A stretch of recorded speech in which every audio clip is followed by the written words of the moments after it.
Iritado na naman bumangon ng higaan ng binatang si Danilo nang bulabugin siya ng kanyang dalawang pinsan, si Panelo at Juanelo.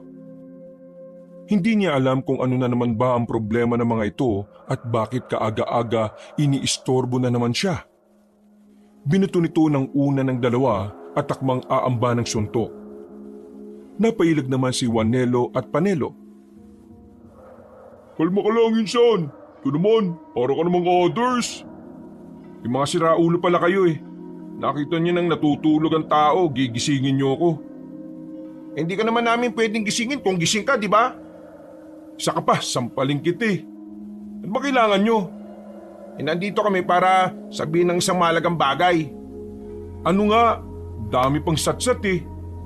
Juanelo, insan, ikaw na magsabi. Ikaw na. Ikaw na kasi. Dapat ikaw kasi, ikaw naman nakakaalam eh. Ikaw na nga kasi, mga buwisit naman oh. Lumayas na nga kayo sa kwarto ko kung ganyan kayo. O sige na, sasabihin ko na. Kailangan na natin gampanan ng misyon na pinamana sa atin ng mga ama natin. Sa sinabing yun ni Panelo ay agad na nagsalubong ang kilay ni Danilo. Naiirita na siya kagad nang marinig pa lang niya ang salitang misyon. Matagal na kasi niyang tinanggihan ng bagay na ito. Mas gusto niya pang tumambay kaysa sumama sa trip ng kanyang mga pinsan. Paulit-ulit na lang ba tayo? Ayaw ko nga sa ganyan. Kailangan na tayo ng lolo natin eh. Alam mo ba, na namatay yung dalawa niya kasamahan. Namatay? Bakit? Anong nangyari? Yun ang hindi namin alam. Pero sa tingin namin, may kinalaman ito sa mga aswang. Ay nako, lintik na buhay tong aswang na naman oh. Lumayas na nga kayo. Kailangan na tayo ni Lolo, insan. Sige na kasi, sumama ka na sa amin. Ilang beses ko bang sasabihin sa inyo na hindi nga ako interesado sa mga ganyang bagay. Ayaw ko ng mga aswang-aswang na yan. Bagamat naniniwala naman si Danilo na may mga aswang, kahit kailan ay hindi talaga siya nagkaroon ng amor sa mga ganoong bagay. Ayaw niya kasi ng mga gawaing nakakapagod. Kaya naman, ang ginawa niya na lang sa buhay ay maglatag ng tinda niyang tuyo sa tapat ng kanilang bahay. At hinahayaan na lamang niya ang kanyang ama at ina na maghanap buhay. Nasa tamang edad na naman siya. Ang kaso nga lang, nasanay lang talagang maging petik sa buhay. Hindi ko pa nga nakikita yung lolo natin eh. Tapos gusto niyo akong sumama ako sa inyo? Hindi pa rin naman namin nakikita si lolo. Pero ang sabi kasi ng mga tatay natin, darating ang araw na tayo ang tutulong sa kanya para iligtas ang bayan na ito. Ano? Iligtas? Saan? Sa aswang? Sa halip na natatakot kayo sa aswang, mas matakot kayo sa presyo ng bigas. Mas mataas na sa height mo, Panelo. Ito na lang ang tandaan mo, Danilo. Kapag namatay si Lolo, wala ka ng pagkakataon na makita siya. Kontento ka na ba sa ganyang buhay mo? Paupo-upo ka lang sa tapat ng bahay nyo habang nagtitinda ng mga tinda mong wala namang bumibili. Inaasa ang lahat sa gastusin kina tito at tita eh. Di ka ba nagsasawa na lagi na lang sinasabihan na walang direksyon ng buhay mo? Ano? Iniinsulto mo ba ako, insan? Oo. Ikaw naman kasi, huwag kang magagalit. Totoong sinasabi naman ni Juanelo eh. Ito na nga ang tamang pagkakataon para patunayan mo sa mga magulang mo na may saysay ang buhay mo eh. Ikaw ang pinakamatanda sa atin ha, pero ikaw tong parang walang kwenta. Ba't siraulo ka talaga? Bahala ka sa buhay mo. Kung ayaw mo, makontento ka na lang sa buhay mong ganyan.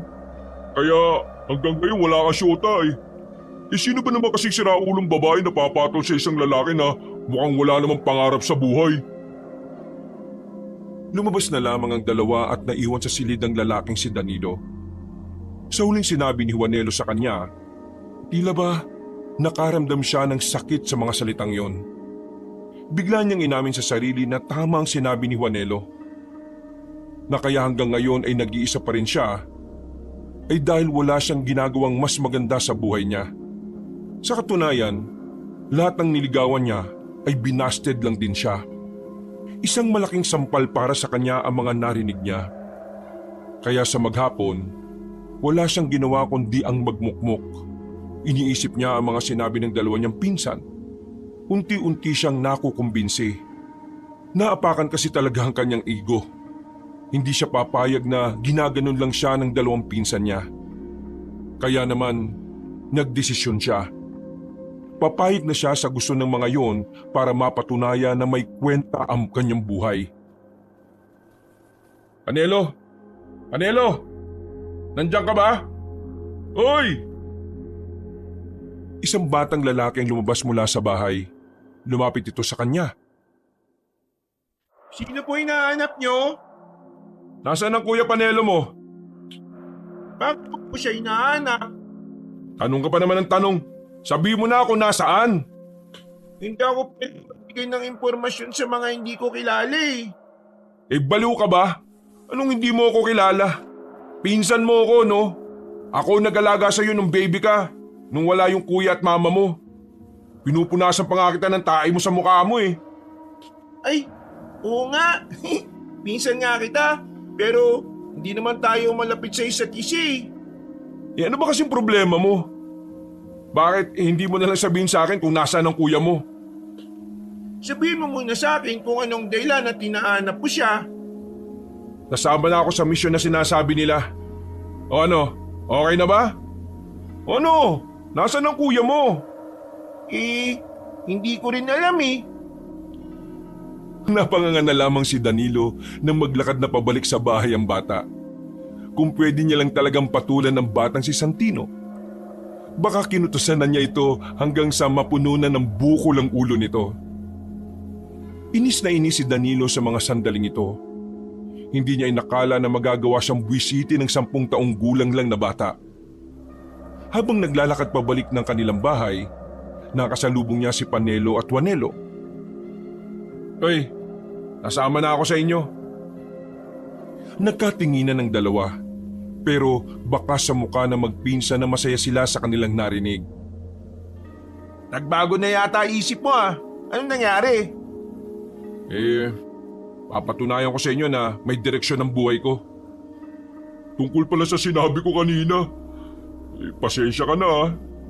Anong pasensya na? Nakasakit ka ng damdamin no?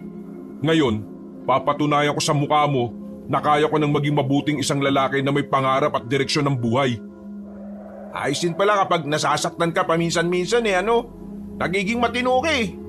Pwede bale, sumama ka sa amin. Papunta kami ngayon sa bahay ni Lolo Tasio. Magpapakilala tayo sa kanya ngayon.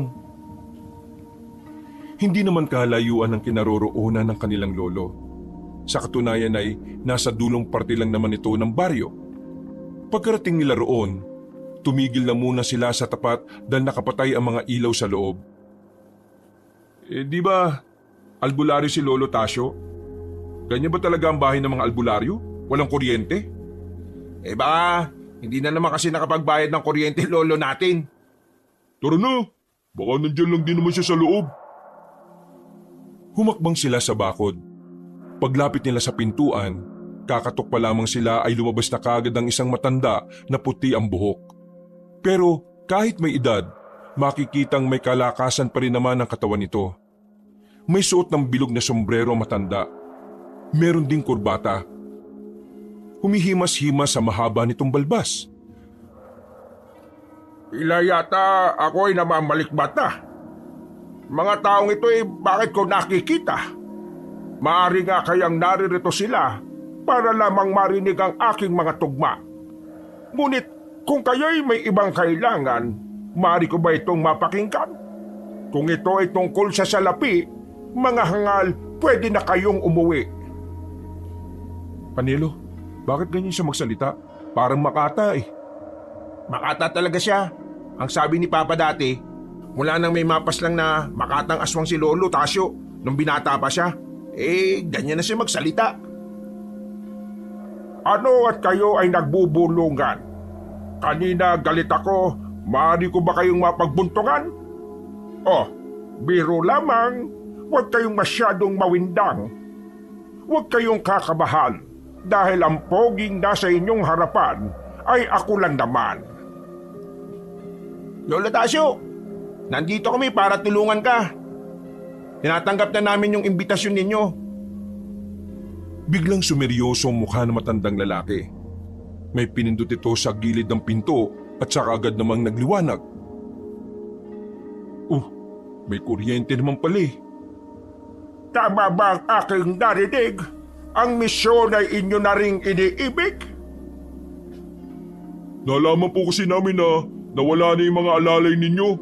Namatay po ba sila? Kaya, ayun, naisip namin na tulungan na po kayo. Lalo na ngayon, nagpaparamdam na naman ang mga aswang. Lolo, ano bang kinamatay ng mga alalay mo? Lumungkot ang mukha ng matanda. Inaya muna sila nito pumasok bago nagsalita. Umupo sila sa mahabang upuan na yari sa kahoy na may barnis. Nakakalungkot bang isipin, pero kapag aking naaalala, ako ay natatawa. Ano daw? Nakakalungkot pero natatawa? Ano ba talaga? Aking mga alalay, sila'y nangamatay. Ang isa'y dahil sa katangahan, lumunok ng tablet ang gawa ng dayuhan. Ito'y parang kanyang pagkalalaki ay labis na ganahan. Kaya sa gitna ng digmaan, sa ibabaw ng higaan, sa halip na makaraos, buhay niya'y natapos. Kalunos-lunos ang katangahang lubos. Uminom ng ano? Ano ba yun? Yung basta, yung pampaano ng ano yun eh. Uy, puro ka ano-ano dyan. Ano naman po yung kinamatay ng isa? Ang isang alalay napatay na kaaway na isang pilay. Ano? Napatay siya ng pilay? Baka may superpower yung pilay. Ang aking alalay hinagupit ng saklay. Kanyang kamay ay nangisay, bigla na lamang siyang naratay. Namatay siya sa pagpalo ng saklay sa kanya? Napakahina naman nun. Siya ay namatay dahil sa sakit na wala ng lunas. At hindi dahil sa pagpalo ng pilay na ungas. Ligid sa aking kaalaman, aking alalay ay may karamdaman. Isang sakit na nakukuha sa katangahan. Dahil ang pagiging mangmang sa usaping kalusugan ay katumbas ng isang inutil na iniwasan ng karunungan. Kanina pa tayo dito pero ganito lang bang pag-uusap natin? Nakakaumay na yung mga tugma-tugmaan insan. Ganyan talaga si Lolo eh. Hindi mo lang kasi talaga kilala. Naririnig niyo ba ang tangis ng kapayapaan? Nagkatinginan na magpipinsan. Sa puntong ito ay pare-pareho na nilang hindi maintindihan ang nais ipahiwatig ng kanilang lolo. Nagsusubigaw ito ng katahimikan, ngunit ipagkakait ito ng kadiliman. Dapat tayong kabahan, dapat nating paghandaan, dahil ang kanilang pagbabalik ay malapit nang maganap. Ang kasamaan nila'y di mo masisilip sa ulap, dahil ito ang bangungot na kailan may hindi magiging pangarap. Sinasabi niyo po ba na malapit nang bumalik ang mga aswang? Sasakupin na naman ba nila ang bayan na ito? Magbabaha ng kulay pulang likido. Ipapasilip nila ang impyerno. Kahindik-hindik. Papaslangin nila tayo kahit hindi tayo umiimik. Lolo Tasyo, ano bang pwede natin gawin para pigilan sila? Kailangan nating maganda. Nalalapit na ang itinakda. Sumama kayo sa akin. Ang mga kampon ng kadiliman ay ating haharapin. Ngunit bago natin sila kalabanin, kailangan ko muna kayong sanayin. Handa ba kayong maging tagapagligtas? Handa ba kayong isugal ang inyong buhay para labanan ng dahas? Ako, handang-handa na ako. Ako rin. Handa na rin ako. Wala naman akong choice eh. Ikaw, nais kong malaman ng pangalan mo. Sabihin mo sa akin kung sino ka, iho. Danilo po. Danilo ang pangalan ko. Danilo. Tama, Danilo. Ako ang nagpangalan sa inyo. Danilo Panelo Juanelo. ang mga binatang huhulma sa makabagong mundo. Ang apo ng isang pinakagwapo at malakas na albularyo. Grabe naman to sa huhulma ng mundo. Sa Pilipinas lang tayo kakalaban ng aswang, hindi sa ibang bansa. Halika kayo at sumama kayo sa akin. Meron akong ipapakita na baka inyong naisin. Tumayo ang matandang si Tasyo. Humarap ito sa altar. Akala nila kung anong gagawin nito dahil pumwesto ito sa gilid ng mga ribulto. Itinulak na matanda yon at saka lumitaw sa kanila ang isang pinto na kulay ginto. Lolo Tasyo, anong meron dyan sa loob ng pintong yan? Inyong mababatid kung kayo ay susunod sa akin. Eh nako, naiirita na talaga ako sa pagiging malalalim at makata niya. Tisi mo na lang. Sus, hindi ka lang kasi marunong tumugma. Ako? Hindi marunong? Ha, gusto mo sample? Di nga.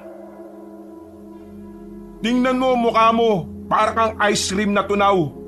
Mukhang langaw na tambay sa ibabaw ng kalabaw. Para kang sisiw na basa, pero nag-hair dryer. Snatcher ka sa Maynila ng cellphone na kasama at charger. Gagi, saan mo natutunan yan? Ako naman. Maaari bang sumunod na kayo sa akin? Dahil kanina pa ako naghihintay sa loob, mga Ginoo. Bumuntong hininga na lamang ang binatang si Panelo dahil hindi na ito nakaganti pa ng banat. Pumasok na lamang sila sa pintuan. Dahan-dahan silang bumaba sa hagdanan. Kulay pula ang ilaw sa baba. Para silang papunta sa impyerno kaya hindi maiwasang hindi kabahan ng tatlo. Mga ilang sandali lang, nakita nila sa isang silid ang kanilang lolo. Merong mga sandata roon. Nakadikit sa pader. Mga katana, itak, karit, pana at iba pang uri ng punyal. Ang lugar na ito ay ang dimensyon ng aking mga talim.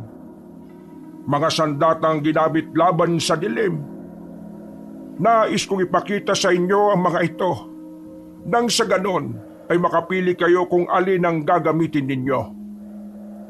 Sigurado po ba kayo na gagamitin namin ng mga yan? Ang gaganda! Hindi talaga makikipagpatayan tayo sa mga aswang, no? Ano ba akala mo? Usap-usap lang? Ang inyong mapipili ay ang mga permanente niyong kaagapay. Gagamitin niyo ang sandata sa ating pagsasaday. Kaya't maging mabusisi, pili ng inyong iniibig. Lumapit ang tatlo. Nakatingla sila sa mga sandatang naroroon.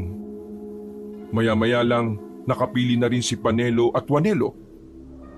Habang si Danilo naman ay nahihirapang makapili. Dahil una pa lang naman kasi, napipilitan na lang siya sa ginagawa niya. Uy, ano? Umili ka na. Kung na lang hinihintay namin eh. Piliin mo na sa tingin mo yung ano lang ang kaya mong gamitin. Biglang naglakad ang albularyong si Tasyo, papalapit sa isang sandata. Kinuha niya yon at saka winasiwa sa ere. Naramdaman pa nila ang malakas na hangin na nilikha ng patalim. Ang pagpili ng sandata ay katumbas ng pagpili ng inyong makakasama sa buhay. Dahil ang sandatang iyong maiibigan ay maaring makakasama mo ring mamatay.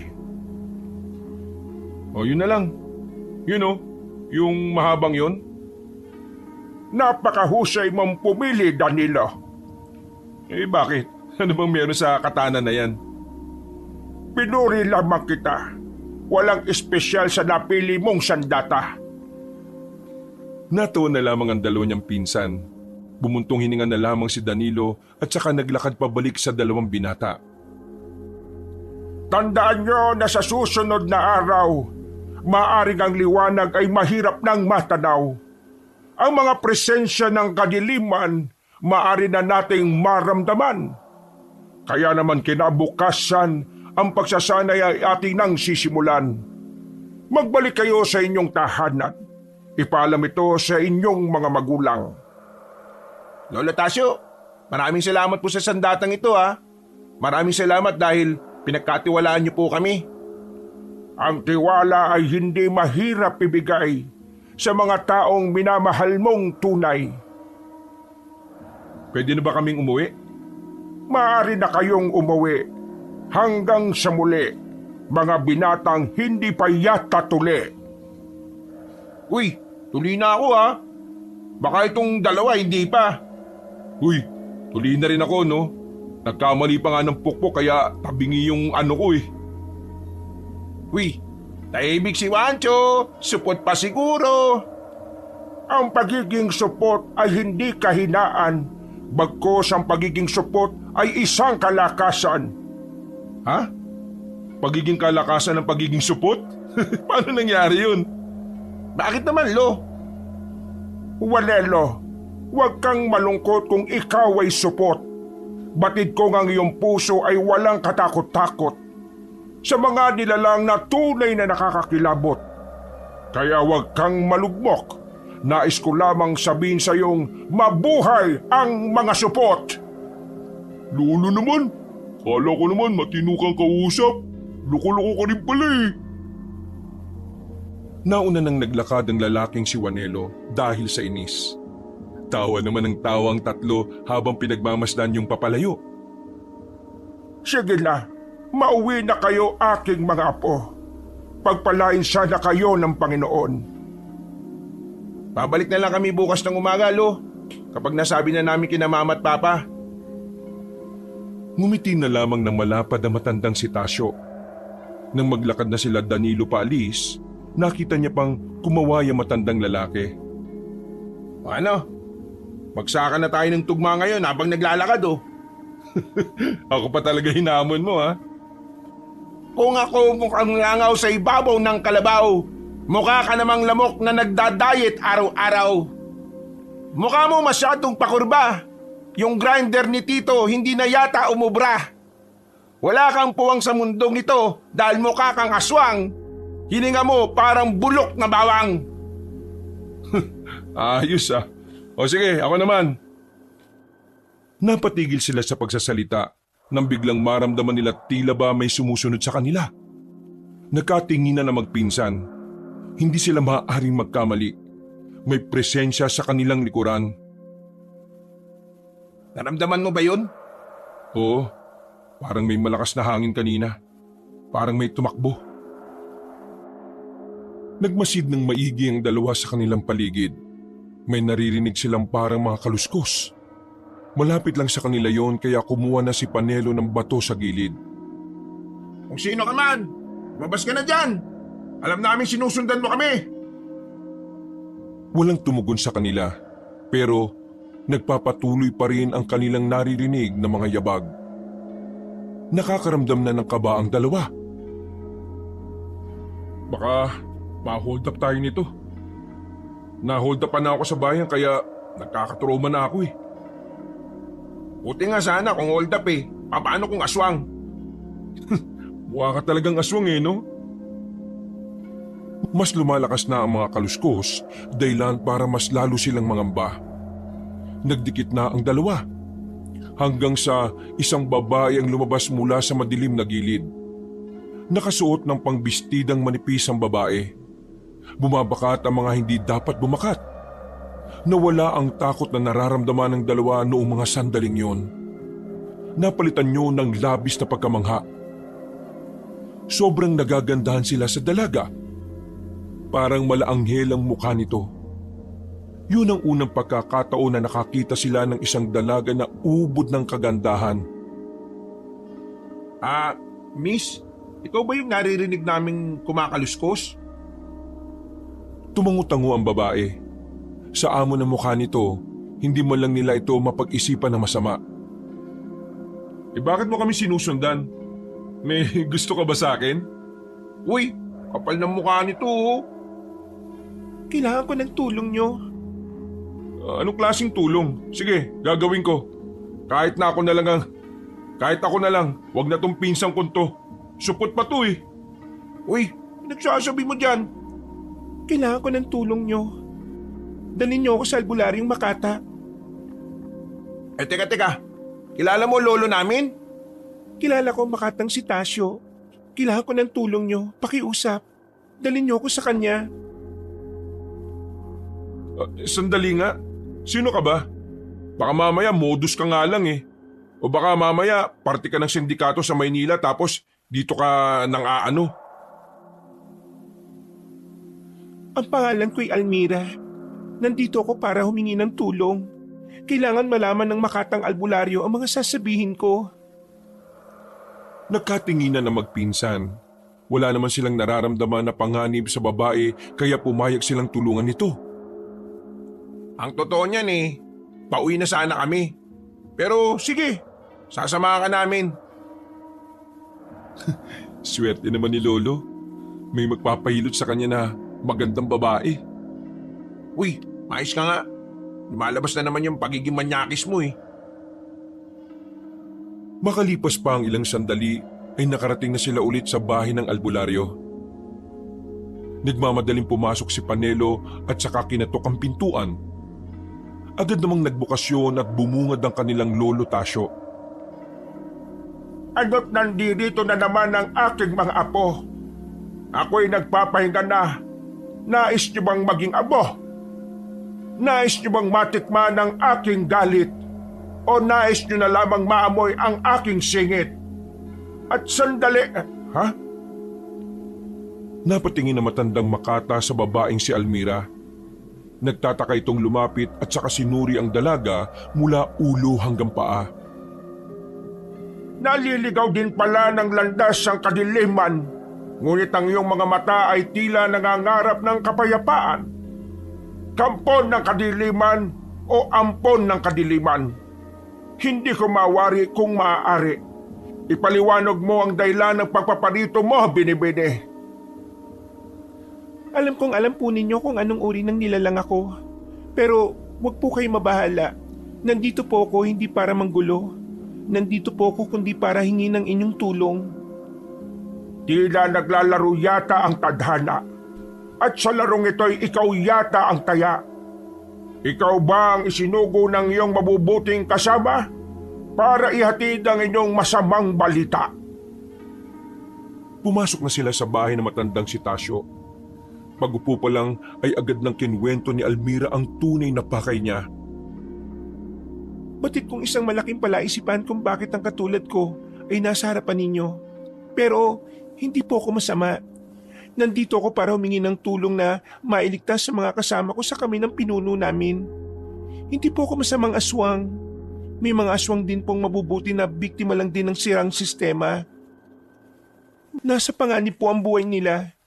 Kapag hindi sila nailigtas, gagawin din silang sundalo ng mga aswang. Gagamitin sila laban sa mga tao. Mang Tasyo, malapit nang mabuo ang plano ni Supremo Antonio. At kapag nangyari yon, hindi lang ang mabubuting aswang ang pwedeng maapektuhan, maging ang mga tao rin na unang-una nilang punteriya. Teka. Totoo bang aswang ka? Mabuti kang aswang? Pwede ba yun? Baka uso sa kanila yung people change. Anong people change aswang nga? Di monster change. Sus. Ang inaantok kong diwa ay di makapaniwala. Nilalang na sinumpa ng bathala ay isa palang mabuting halimbawa. Binibini, paano ako makatitiyak na ikaw ay mapagkakatiwalaan? Ano ang maaari mong gawin para ikaw ay aking paniwalaan? Kasama po ako sa grupo ng mga nagpaplano ng pag-atake. Ang hanay namin, kami ang madalas kasama ni Supremo Antonio.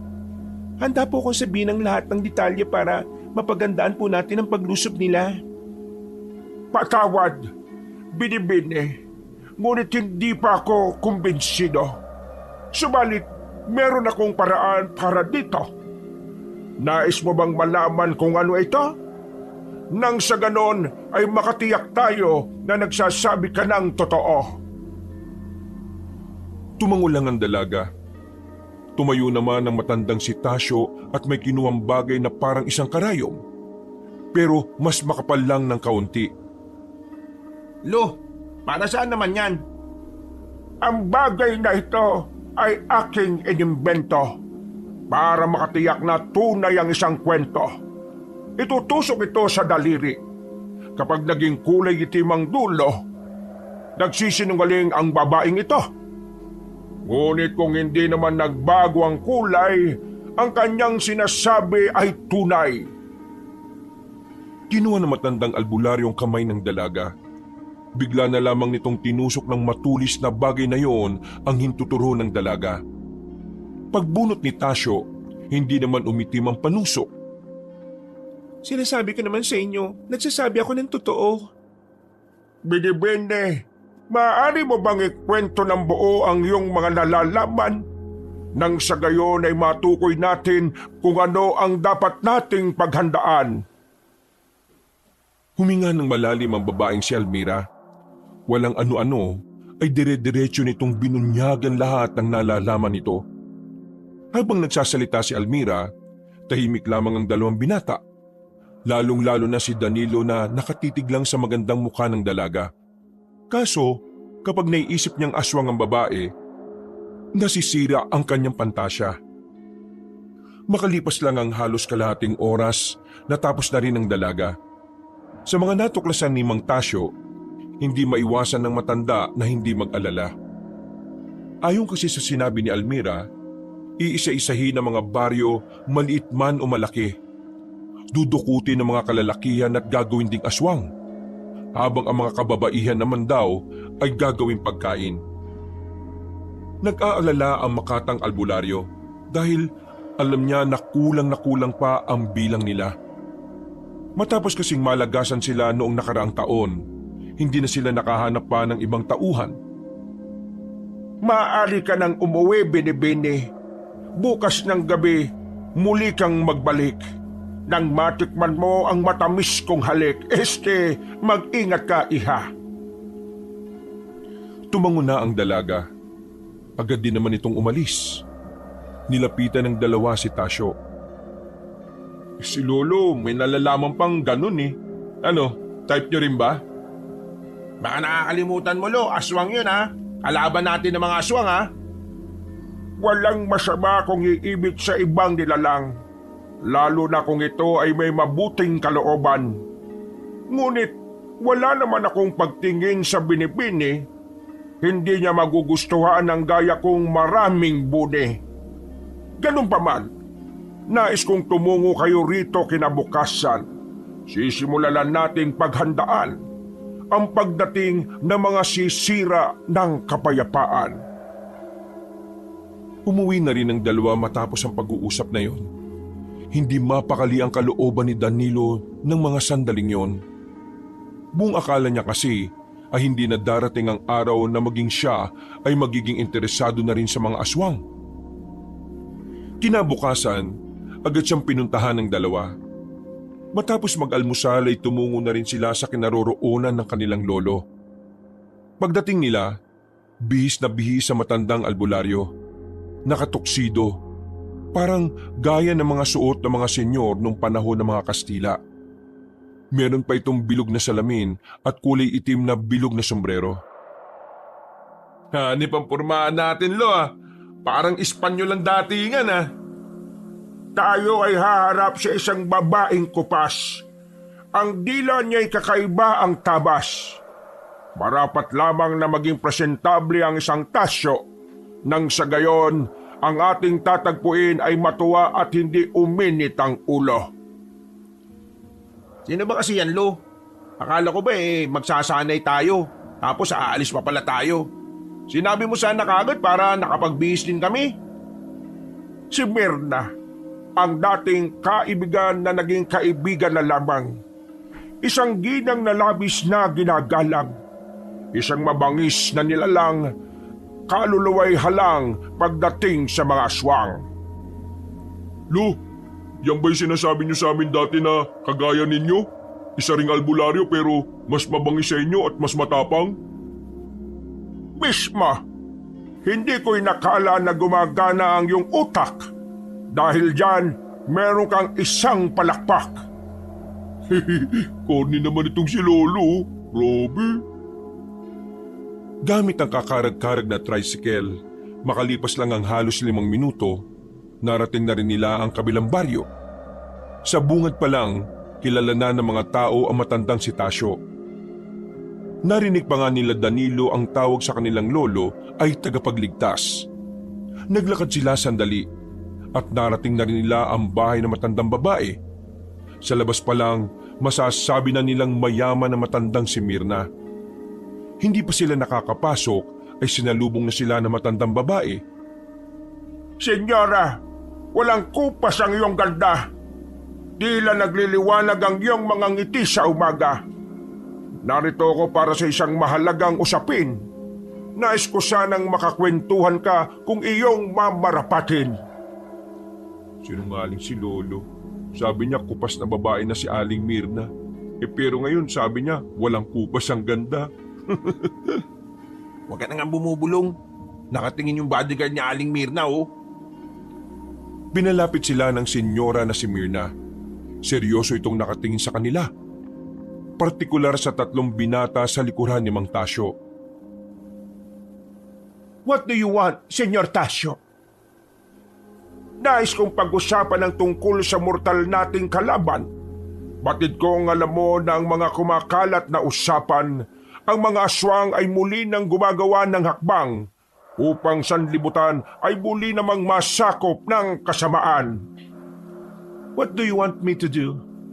Just tell me and I will do my part. But anyways, is this your bodyguards? Sila ang aking mga apo, si Danilo, Juanelo at si Panelo. Sila ang makakatuwang ko sa misyon na ito, ang magiging kanang kamay ng isang Tasyo. Well, that's good to know. So, come in. Bakit nag-i-English yun? Ang sabi kasi ni Papa sa akin, may kaibigan daw si Lolo na matandang babae na hindi talaga nagtatagalog. Ayan na pala yun. Ang bihira naman oh. Ang hirap na nga kausap ni Lolo. Dumagdag pa itong Aling Mirna na to. Ganyan talaga siguro kapag mayayaman. Pumasok na lamang sila sa malaking bahay ng senyora. Malawak ang sala. Pwedeng-pwedeng tumambling ang 3 binata sa sobrang laki. Pag-upo nila sa sofa ay hindi na nagsayang ng pagkakataon si Mang Tasyo. Inilahad nito ang lahat ng nalaman niya tungkol sa babaeng aswang na si Almira. Naglatag na rin ang lalaking Makata ng mga plano at suwestyon nito. Sa nakikita nila Danilo, nagkakasundo naman ang 2 matanda. Bagay na kinatuwa nila dahil talagang kailangan nila na makakasama sa laban na yon. I prepare my men for this battle. Tasyo, I will fight with you, just like before. Nakakatuwang isipin na wala pa rin nagbago sa iyong pananaw, Senyora Mirna. Hindi ako nagkamali ng nilapitan, sapagkat sa laban na ito, batid kong hindi ko iiwanan. Tinapunan ng tingin ni Senyora Mirna ang 3 binata na parang mga mababait na bata sa gilid. Natatakot kasi magsalita ang 3 dahil hindi nila alam kung paano sila makikipag-usap doon. How about you, grandsons? What do you expect from them? You, yes you, the one with the necklace. Answer me. Po? Ako po? Handa akong magsanay para mas maging magaling akong alalay ni Lolo Tasyo. Kahit ano gagawin ko para lang malabanan ng mga aswang. I can understand you but I want you to speak in English. Ha? Kailangan mo talaga mag-English. Me? I ready myself to practice and practice. Ano nga pala yung English ng maging alalay? To become homeboy, parang gangster lang. I practice to become homeboy of my grandfather Tasyo. I will doing all my best to fight the enemy. Halos dumugo na ang ilong ni Panelo matapos itong magsalita. I will do my best din like Panelo. Me too. Ang dadaya nyo, gaya-gaya kayo ng sagot eh. I'm so glad you have a brave grandsons. So Tasyo, let's do it. Senyora Mirna, nasa iyo ang aking paggalang. Muling nagkamayan ang dalawa. Sa kanilang pagkakasundo ay medyo napanatag na ang kalooban ng makatang albularyo. Umalis na rin sila roon matapos maging planchado ang kanilang mga plano. Kinagabihan, muling dumating ang dalagang si Almira. Nabulabog ang nananahimik na isip ng maglololo. Sugatan kasi si Almira. Duguan ang balikat nito at ang bandang ulo. Uy, anong nangyari sa'yo? Bakit ka sugatan? Nalaman na ni Supremo Antonio na ako ay naglalabas ng impormasyon sa inyo. Wala na mga kasama kong mabubuti. Pinaslang na sila ng mga kapwa namin aswang. Agad nilang pinapasok sa loob ng bahay ang dalaga. Hindi naman nagsayang ng oras si Mang Tasyo at kumuha agad ito ng mga pamahid sa sugat para tumigil na ang pagdurugo nito. Makalipas lang ang 20 minuto, kahit papaano ay nawala na rin ang kirot ng sugat ni Almira. Kalmado na rin ito pero mababakas pa rin ang lungkot sa mukha ng dalaga. Mang Tasyo, kailangan na nating magmadali. Malapit na silang dumating dito. Sa oras na makumpleto na nila ang mga hukbo ng mga aswang, mahirapan na tayong kalabanin sila. Kaya hanggat maaga pa, unahan na natin silang lumusob. Nauunawaan ko ang iyong pagkabahala, ngunit hindi tayo maaring kumilos basta-basta. Ako at si Mirna ay may mga paraan na ginagawa. Pag-isipan natin ng maigi ang bawat kilos, nang sa gayon ay hindi tayo agad maubos. Tama si Lolo Tasyo. Kung lulusubin ka agad natin sila nang hindi pa tayo handa, nako, baka mabigo lang din tayo. Pero kailan pa ba tayo magiging handa kapag kumpleto na sila? Kumalma ka nga muna kasi. Akala mo naman kasi ang dali lang ng sinasabi mo eh. Hindi pa nga kami nakakapag-practice oh. Kalman mo lang, relax. Hindi na natin may babalik ang buhay ng mga kasama mo. Pero yung buhay ng mga lulusob doon, yun ang pwede nating ingatan. Magdaan-daan ka naman sa sinasabi mo. Alam mo namang namatayan na yan eh. Wala naman ako masama sa sinabi ko. Nagpapaka-practical lang tayo. Walang naidudulot na maganda ang pagmamadali, lalo na kung may buhay na nakataya. Lahat dapat ng kilos natin kalkulado. Kasi malamang sa malamang, yung mga lintik na aswang na yan, may plano din yung mga kilos niyan. Nakakahanga, sadyang nakakatuwa. May katinoan ang iyong winika. Ang aking akala ay wala kang utak na tinataglay. Uy, pambira ka naman lo. Anong kala mo sa ulo ko? Puro bungo, walang laman. Nakakapanibago ka kasi. Wala pang ilang araw pero tumitino ka na. Aminado naman ako na ayaw ko sa mga ganito nung una. Pero habang tumatagal, lalo akong nagiging interesado. Hindi ko na alam ang gagawin ko. Natatakot na ako sa mga maaaring mangyari sa bayan na to. Patawarin niyo ako kung wala akong nagawa para pigilan ng mga kalahi ko. Binibede, wala kang kasalanan. Isang malaking tulong ang mga sinabi mo sa akin. Pasalamatan mo ang sarili at huwag sisihin. Ang tanging mahalaga, tayo ay maghahanda. Ikaw, Binibini, kailangan mong magpahinga. Mag-toothbrush ka na rin dahil mabaho na rin ang iyong hininga. Uy, Lo, grabe ka naman oh. Noong mga sandaling yon ay hinayaan na muna nilang magpahinga si Almira. Si Mang Tasyo binuklat na rin ang kanyang mga libro. Nakapaloob dito ang mga kapangyarihan na kailangan niyang aralin. Si Mang Tasyo ay hindi lang basta albularyo. Siya rin ay tagapangalaga ng iba't ibang uri ng mahika. Iilan lamang sa mga mahikang nasa libro ang kanyang ginagamit. Dahil karamihan sa mga naroon ay delikado at nakakamatay. Kaya naman, mabusisi nitong inalam kung ano ang mga ritual na maaari niyang isagawa. Habang abala siya sa kanyang pagbabasa, sinimulan na rin ng tatlo niyang apo ang pagsasanay sa kung paano humawak ng sandata.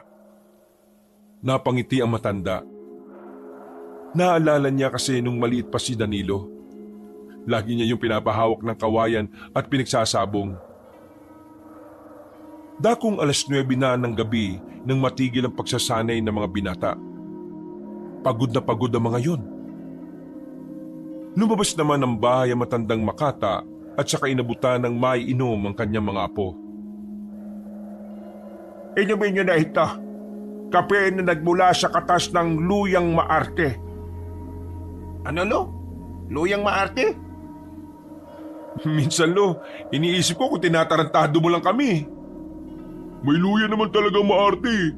Sabi ni Papa dati, yung luyang maarte raw, kapag ginawa ka mo siya habang nakatanim pa, magbabago raw ang forma. Sus, daming alam naman ni Tito. Ba't di siya sumama rito? Tama na ang daldalan. Inumin niyo na ito nang sa ganon ay maginhawaan ang inyong lalamunan. Tinunggan nila ang kape na mula sa katas ng luya. Masarap ang kape na yon. Hindi nila nalasahan ng luya. Para lang itong normal na kape na mabibili sa palengke. Nang magpapahinga na sila, dito na nila naramdaman ang epekto ng kape. Gising na gising sila. Kahit kaunting antok ay hindi dumadapo sa kanila. At ang mas pinagtataka pa nila, parang mas tumalas ang kanilang pandinig. May mga naririnig silang mga kaluskos sa paligid.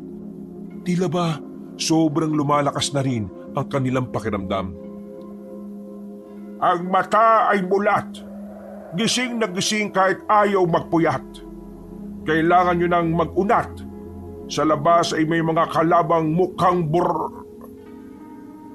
Hindi na naituloy ni Mang Tasyo ang kanyang sasabihin nang marinig na nila ang bawat angin. Kaya mo ba kami pinainom nito para lumakas ang pakiramdam namin? Mismo. Kinuha na ng tatlo ang kanilang mga sandata. Pumunta sila sa kanilang bakuran. Mahigpit ang hawak nila sa mga hawak nila. Ilang sandali lang, nakita na nila ang mga nakasilip na aswang na nasa gilid-gilid. Lo, wala ka bang gagawin para tulungan kami? Umiling lang ang matanda. Para bang gusto talaga nitong subukan ng tatlo sa laban na yon. Walang balak makialam si Lolo. Di galingan na lang natin kasi baka dito pa tayo mamatay. Nararamdaman niyo ba yung nararamdaman ko? Parang ganadong-ganado ang mga ugat ko eh.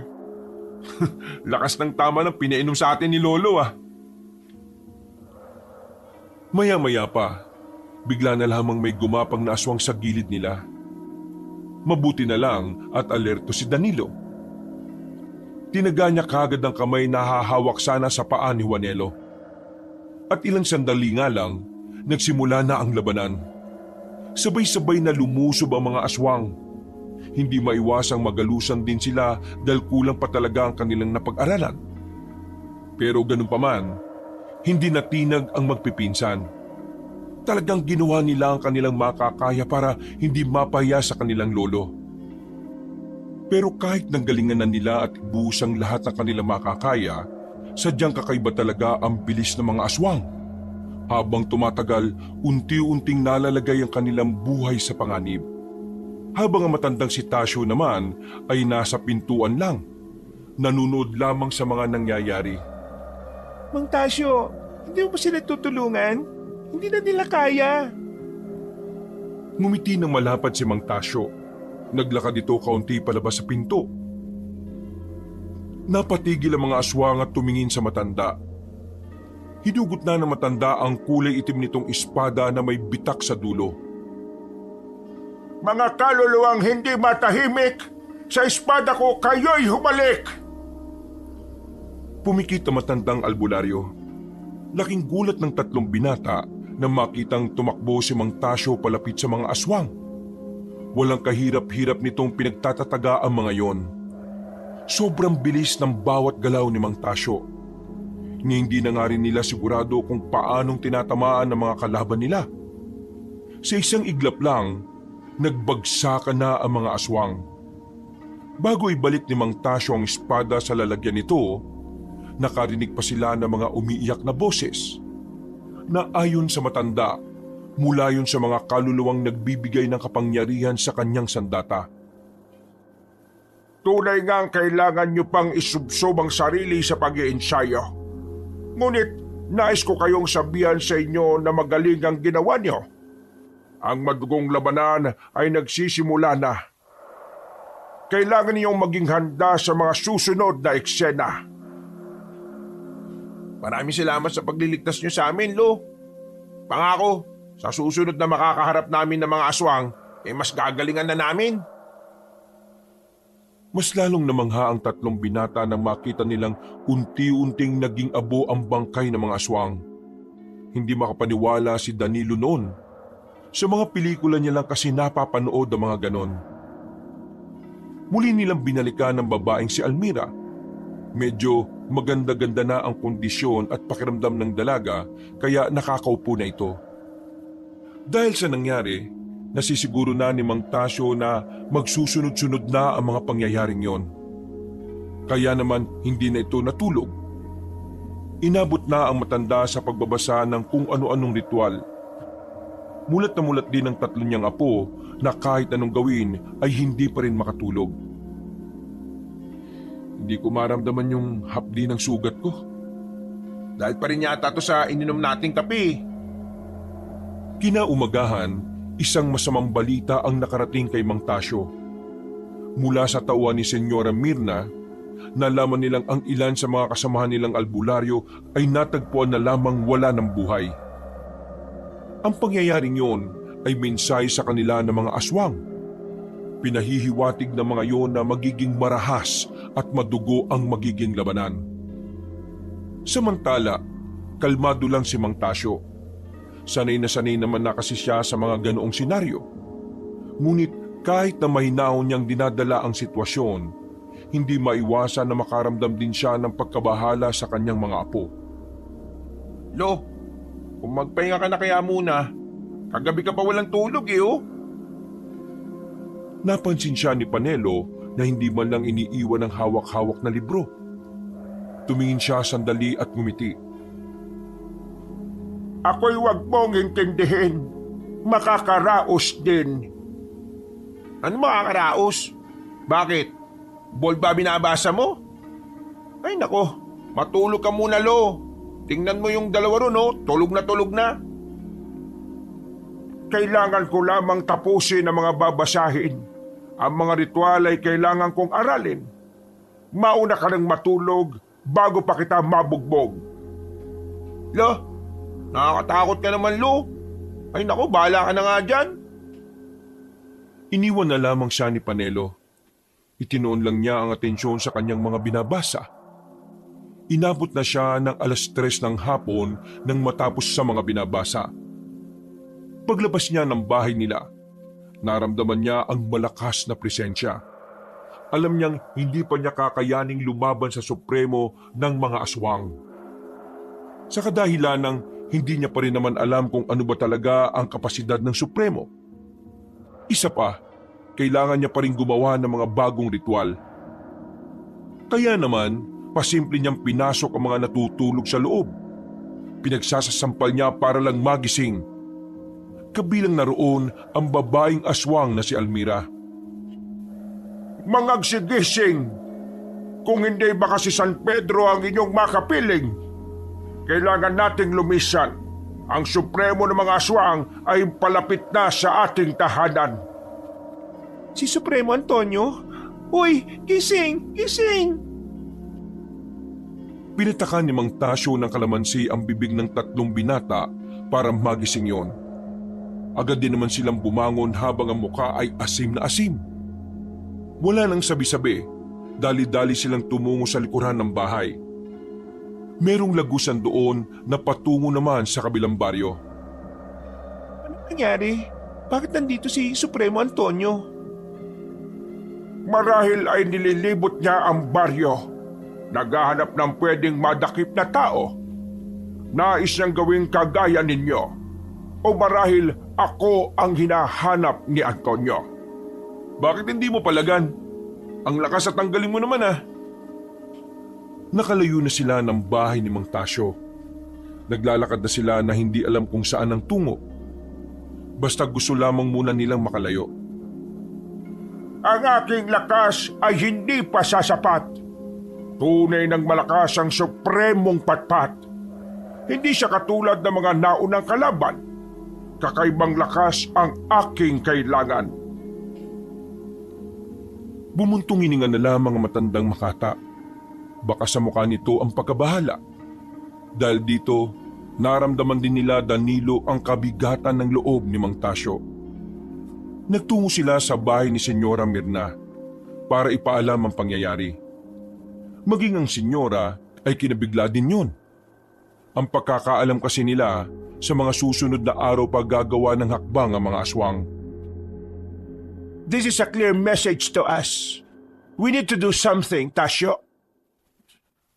Kung maaari, tipunin mo na lahat ng tao na iyong pag-aari. Senyora, magsisimula na ang gera. Hindi nag-atubili ang senyora. Iniutos nito sa mga tao niya ang magtipon-tipon at maganda. Habang si Mang Tasyo at ang tatlo nitong apo nagtungo sa iba pang mga baryo para magbigay ng babala. Dahil gaya ng sinabi ni Almira sa kanila, malaki ang tsansa na maglilibot na sa mga baryo ang mga aswang. Almira, wala bang nabanggit kung anong unang baryo na pupuntahan bukod sa baryo namin? Wala. Kaya nga kailangan natin bilisan bago pa tayo maunahan ng mga kapwa ko. Nalalapit na ang delubyo. Magiging impyerno ang payapang paraiso. Ang mga anghel sa lupa ay palilibutan ng demonyo. Tayong mga tao ang magiging dahilan ng kaligtasan at kapahamakan. Lo, mawalang galang na po ah. Pero nakakatulong ba yung mga ganyan-ganyan mo? Wala ka namang pinupunto eh. Parang tumutugma ka lang ng mga salita kasi gusto mo. Danilo, marahil sa aking mga sinasabi, ikaw ay nangingilo. Ngunit lahat ng aking sinasabi ay may simbolo. Mga basihan upang hindi tayo magsisi sa dulo. Ang sinasabi ni Lolo Tasyo, tayo mga tao ang magiging dahilan ng kaligtasan at kapahamakan. Ibig sabihin, nasa kamay natin ang kapakanan ng lahat. Nasa kamay natin ang kapalaran ng mga tao. Kaya kung hindi tayo magiging matatag, nakto, patatalo ang kabutihan laban sa kasamaan. Minsan nga gamitin mo yung pangunawa mo. Hindi magsasalita si Lolo kung wala lang. Oo na, di kayo na matatalino. Napatigil sila sa paglalakad nang may matanaw silang mga aswang. Normal lang na naglalakad ang mga yon na parabang pangkaraniwang tao. Gumilid sila at naghanda. Mang Tasyo, hindi tayo pwedeng gumamit ng lakas mo. Baka makatunog ang ibang aswang na nandito. Ako na ang bahala. Ngunit, anong gagawin mo, Bilibini? Ngumiti lang ng bahagya ang dalaga. Naglakad na ito sa 4 na aswang na naglalakad.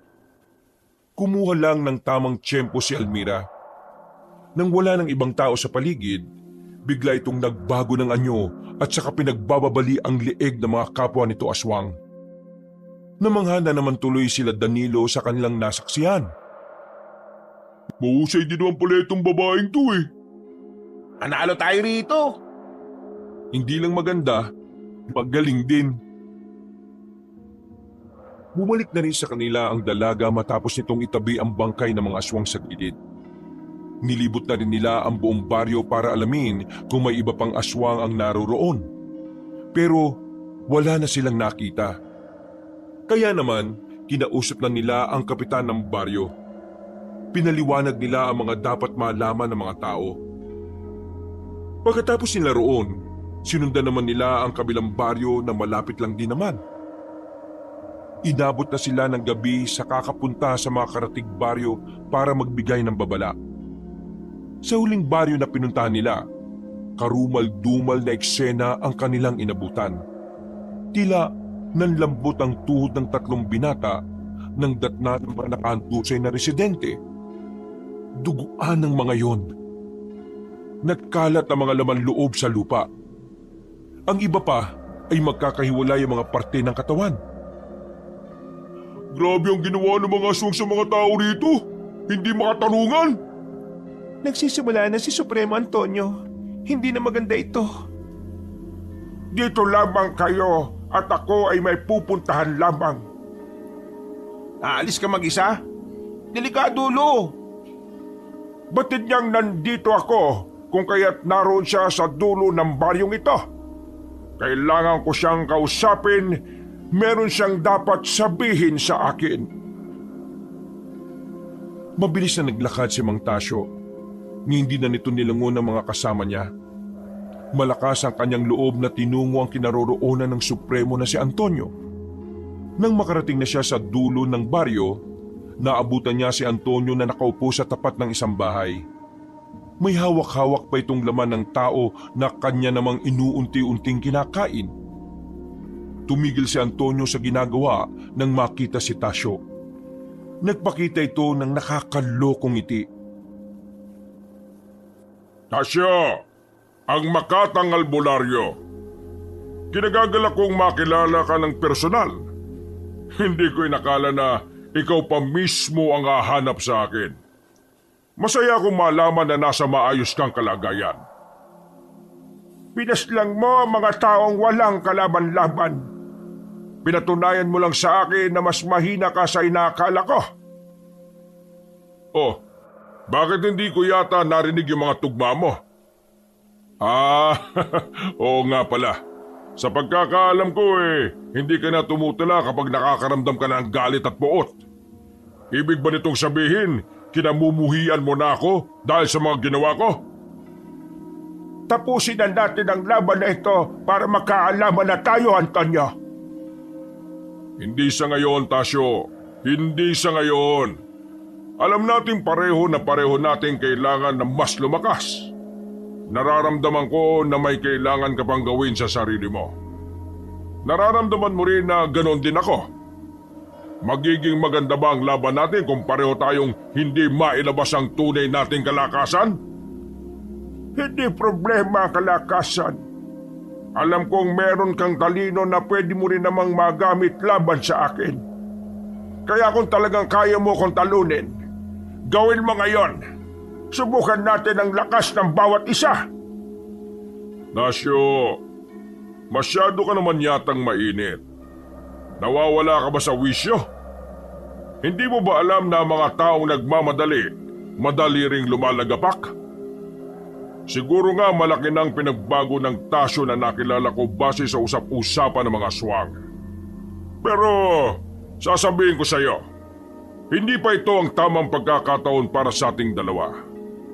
Alam kong meron kang tinatago na kung papalagang kita ngayon, maaari kong ikamatay.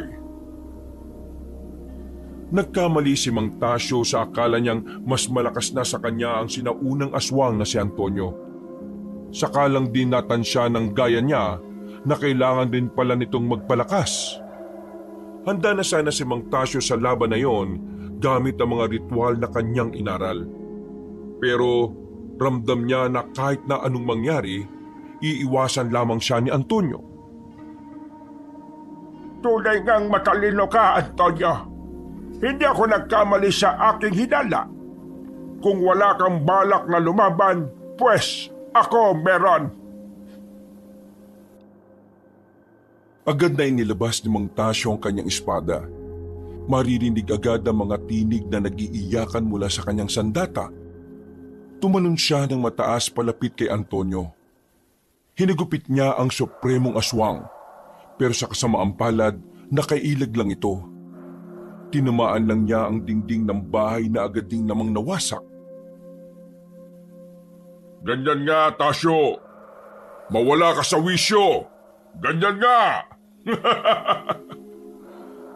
Atake pa sana si Mang Tasyo pero biglang dumating sila Danilo.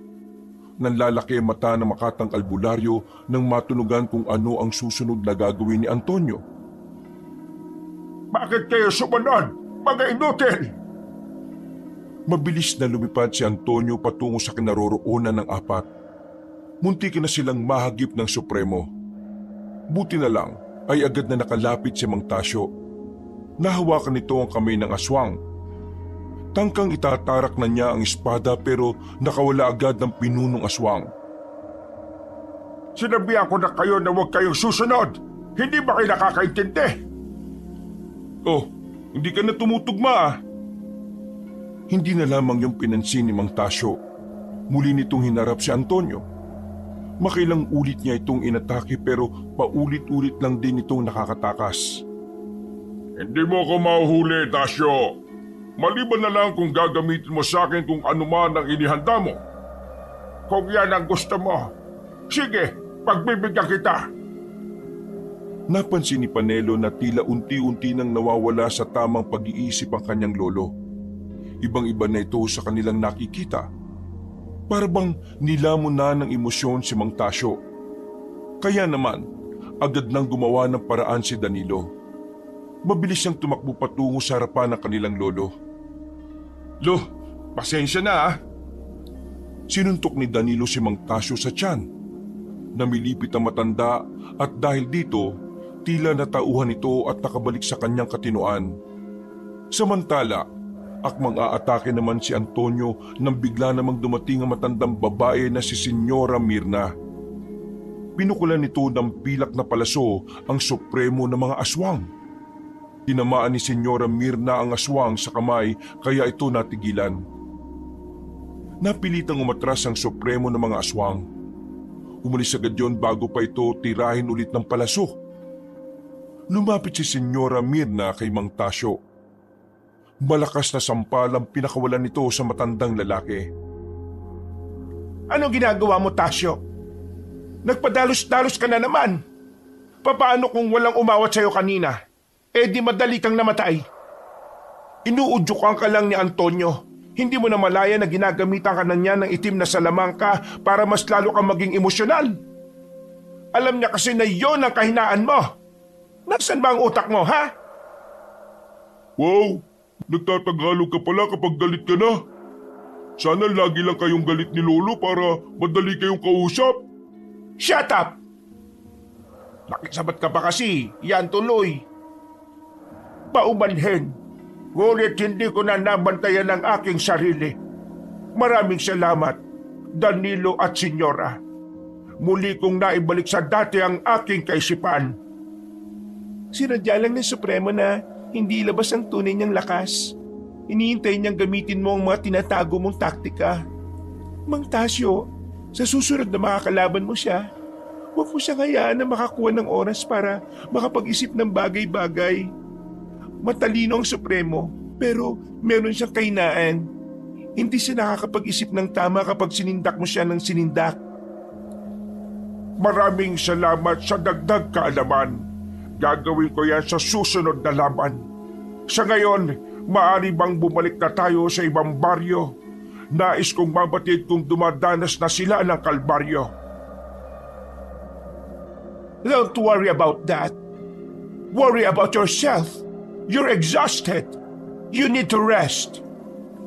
Pabira naman, nag-English ulit. Matapos ang sandaling yon, ay nagbalik na muna sila sa kanilang baryo. Nang hina matandang si Tasyo dahil sa pakikipaglaban niya sa supremo ng mga aswang. Mga ilang minuto lang din ay nagpaalam na sa kanila ang matandang si Mirna. Lo, huwag ka nang makulit ha. Pagpahinga ka na, ukutosan na kita dyan. Yan ang napapala ng mga pasaway eh. Pasalamat ka, naabutan ka pa namin buhay. Kung hindi kami dumating, baka nakikipagtugmaan ka na kay San Pedro. Astig siguro na no? Pag-akit mo sa langit, ganitong sasabihin mo. Huwag mo na ituloy. Oo yan. Paabot nga ng isa pang bimpo dyan. Patawarin niyo ako kung labis ko kayong napag-alala. Pero ngayon ako'y nangangamba. Teka. Kaninong umaalingasaw na paa? Sa akin yata. Gusto niyo po bang amuyin? Uy, gugas ka nga. Amoy imburnal eh. Nung mga sandaling yon, pansamantalang naging kalmado ang paligid. Pero hindi pa rin maalis-alis sa isipan ni Mang Tasyo ang mga nadatnan nila mga katawan na wala ng buhay. Muli na naman kasing nagbalik sa alaala niya ang nangyari maraming taon na ang nakalilipas. Hindi niya yon makakalimutan. Yung kasi ang araw na namatay ang lahat ng kanyang pinakamatalik na kaibigan. Bumuntong hininga na lamang ang matandang Makata. Sa nangyaring labanan, napatunayan niya ngang hindi basta-basta ang supremo ng mga aswang. Nagawa siya nitong linlangin. Napaniwala siya nito sa konsepto ng pagiging mahina ni Antonio. Muntik na siyang kumagat. Mabuti na lang ay dumating ang kanyang mga apo. Hindi na makatulog si Mang Tasyo. Ramdam na ramdam niya kasi ang panlalambot. Ganito ang nangyayari sa kanya kapag masyado siyang nilalamon ng kanyang emosyon. Bagay na muntikan na rin magpahamak sa kanya noon. Musta si Lolo? Di makatulog sa loob, pero kakwentuhan niya si Almira. Kumari lang yun si Lolo. Sumisilip lang yun sa dibdib ni Almira eh. Ayos sana si Almira, no? Kaso, hindi kami magkakaanak eh. Kung makapagsalita to, kala mo naman talaga papatulan siya. Mga tuli lang may karapatang magsalita ng ganito, no? Yung mga supot, dapat tahimik lang. Oo, baka mag-away pa kayo Paguntugin ko kayong dalawa.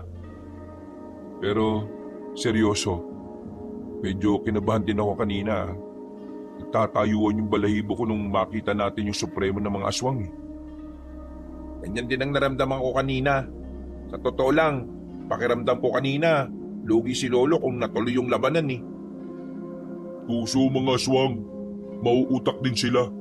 Kaya kanina, talagang hinintay niyang mawala sa wisyo ang lolo natin eh. Hindi ko alam kung anong may tutulong natin kung ganun kalakas ang kalaban ni Lolo. Kinakabahan rin talaga ako eh. Presensya pa lang ng Supremo, nanghihina na tuhod ko eh. Hindi ito ang panahon para panghinaan tayo ng loob, no? Dapat nga, mas lalo tayong maging matatag para hindi pang-aalala sa atin si Lolo. Bumuntong hininga na lamang si Danilo. Pagkatapos ng kanilang usapan, tumungo na rin sila sa loob ng bahay. Naabutan nilang nagtatawanan si Mang Tasyo at Almira. Naku, ang aming lolo. Nakakabilib. Kasi nakatingin naman sa dibdib. Parang biglang sumigla ang kanina ay nakaratay. Ngayon, yung kamay bigla na lang naglalakbay. Lolo Tasyo. Para ka naglalaway na aso. Tila takam ka sa aray ko. Mais ka nga, wala kang galang. Makabato ka naman. Mais ka nga. Natuwa na lamang sa kanila matandang si Tasyo. Mga ilang sandali lamang, nagpahinga na lamang sila. Kinabukasan ng umaga, maingay na naman ang kanilang baryo. Kalat na ang nangyaring paglusob ng mga aswang. Nagdulot ng takot ang pangyayaring yun. Hindi maiwasan ng mga residente na mabahala. Lalo pat ang iba ay nasaksihan kung papaanong manggulo ang mga salot ng nilalang. Mga kaibigan, ako sana ay pakinggan. Ikalma ang kalooban at ako ang inyong tingnan. Aking nauunawaan mga damdaming naguguluhan. Ngunit huwag mag-alala dahil nandito ang albularyong Makata. Ang nais ko lamang mula sa inyo ay ang inyong tiwala. Mamayang gabi, iligtas ang inyong sarili. Lisanin ang baryo, iwasan ang kalbaryo. Kami na ang bahala. Gagabayan tayo ng may likha. Mabilis na lumipas sa mga oras. Sumapit na naman ang kinagabihan. Aligaga ang mga tao, pero ni isa mas piniling manatili sa kanilang bahay. Walang nagawa ang mga paalala nila Mang Tasyo. Matitigas ang ulo ng mga yon.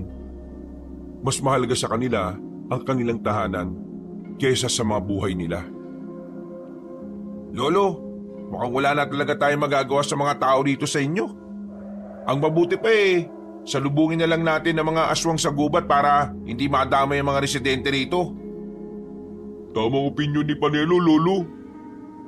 Pero kailangan na muna nating sabihan si Aling Mirna. Kailangan natin ng mga tao. Kung tayo lang hindi natin kakayanin. Magtungo kayo sa bahay ng senyora. Nais kong magtungo sa gubat ng mag-isa. Yan ka na naman sa kalokohan mo, Lo. Magtiwala kayo sa akin. Malakas ang aking pakiramdam. Ang mga aswang na tulig sa kabilang gubat dadaan. Huwag kayong mag-alala. Ako ay nasa katinoan na. Wala akong gagawin kundi ang magmasid lamang. Kaligtasan ko'y akin ang isasaalang-alang. Tingin ko tama si Lolo. Kailangan mag-isa lang siya sa pagmamasid sa gubat.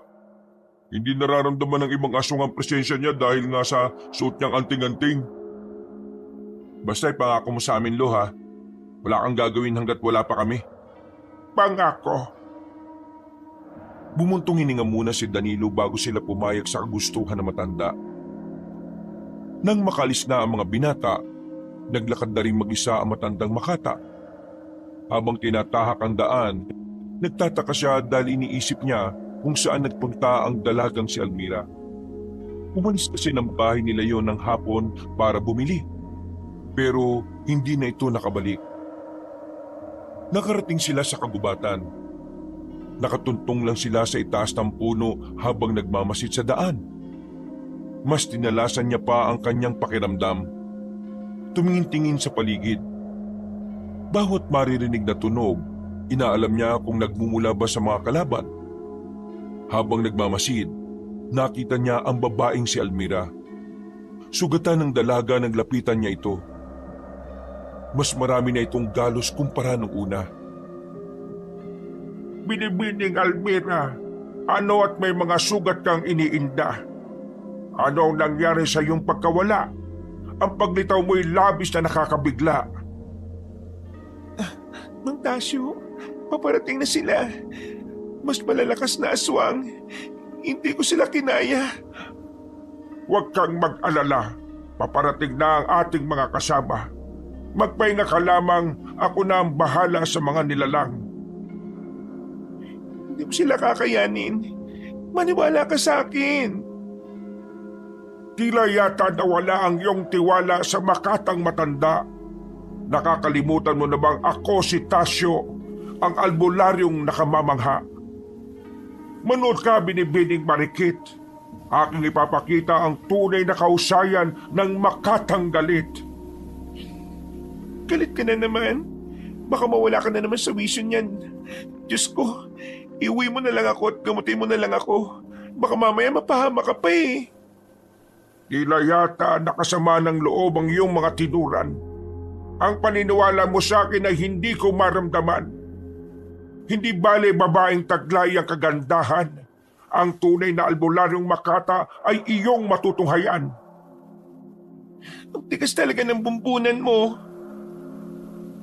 Tumayo na ang matandang lalaki matapos itong alalayan ng babaeng aswang. Ilang sandali lang, nakita na ni Mang Tasyo ang paparating ng mga aswang. Muling hinugot ni Mang Tasyo ang kanyang espada. Maririnig agad ang iyakan ng mga kaluluwa na nagmumula sa sandata. Sa puntong ito, kontrolado na matanda ang kanyang emosyon. Magaan ang kanyang pakiramdam. Malinis ang kanyang kaisipan. Kaya naman, kampante si Mang Tasyo na sa mga sandaling ito, siya ang nag-iisang mangingibabaw. Mga kampo ng kadiliman, anong inyong huling kahilingan? Nais ko kayong bigyan isang pagkakataon bago ang himlayan. Dahil sa mga sandaling ako'y nasa inyong harapan, ang sandali rin yun ang inyong katapusan. Ang yabang-yabang pala nitong si Mang Tasyo, pero nakakaramdam ako ng kakaiba sa kanya. Sabay-sabay na sumigaw ang mga aswang. Gumapang ang mga yon patungo sa kinaroroonan ng matandang albularyo. Bago makalapit ang mga yon ay may mga binanggit na salita ang Makatang albularyo na parte ng kanyang mabilis na ritual. Kapangyarihan ng engkantong bugnutin, ipagkaloob ng buo sa akin. Kapangyarihan ng engkantong antukin, ngayon aking gigisingin. Nang marinig ng dalagang aswang ang mga sinabi ni Mang Tasyo, inakala niyang gumagawa-gawa lang ng ritual ang matanda. Pero nagulat na lamang si Almira nang makita ang naging epekto nito sa mga kapwa niya aswang. Napatigil ang mga yon. Tila ba nakaramdam ng pagkahilo ang mga aswang dahil sa ritual na ginawa ng matandang albularyo.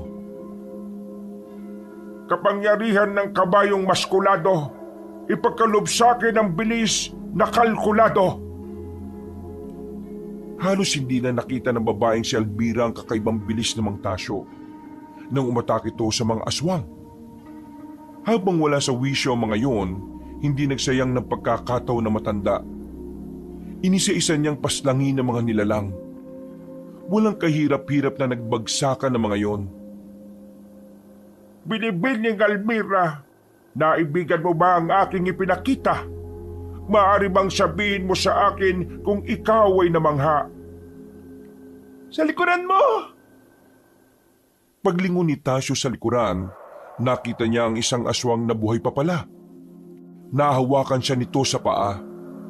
Akmang kakagatin siya nito, ngunit hinigupit niya ito ng hawak niyang espada.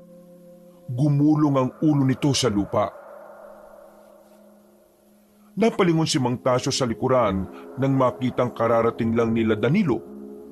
Kasama na nito ang grupo ni Senyora Mirna. Pambira ka naman. Sinabi ko kasi sa'yong... Teka, anong nangyari dito? Kapag ang Makatang Tasyo ay gumawa ng tama, ang mga salot ay bubulagta. Walang makakaalma, walang makakasalba. Ang husay mo talaga kahit na kailan, Lolo Tasyo. Idol ka talaga! Napalingon silang lahat sa kinauupuan ng dalagang aswang na si Almira nang magsalita itong uli. Huwag na muna kayo magdiwang. May mga aswang pa na dadaan naman sa kabilang parte ng gubat. Pupunta naman yun sa dulong bahagi ng inyong baryo. Magmadali kayo. Dahil anumang oras ngayon, pwede na silang umatake sa mga tao. Binibini, maraming salamat. Isa kang kaibigang tapat.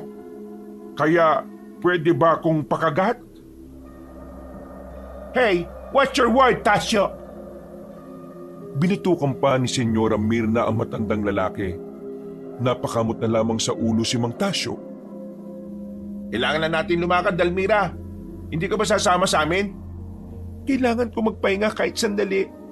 Marami akong sugat. Nais mo bang ikay aking gamutin? O nais mong... Hindi na. Kaya ko namang gamutin ang sarili ko. Mas unahin niyo ang mga aswang. Tatagan mo lamang ang iyong kalooban. Pangako, ikay aking babalikan. Ngumiti na lamang ang dalaga.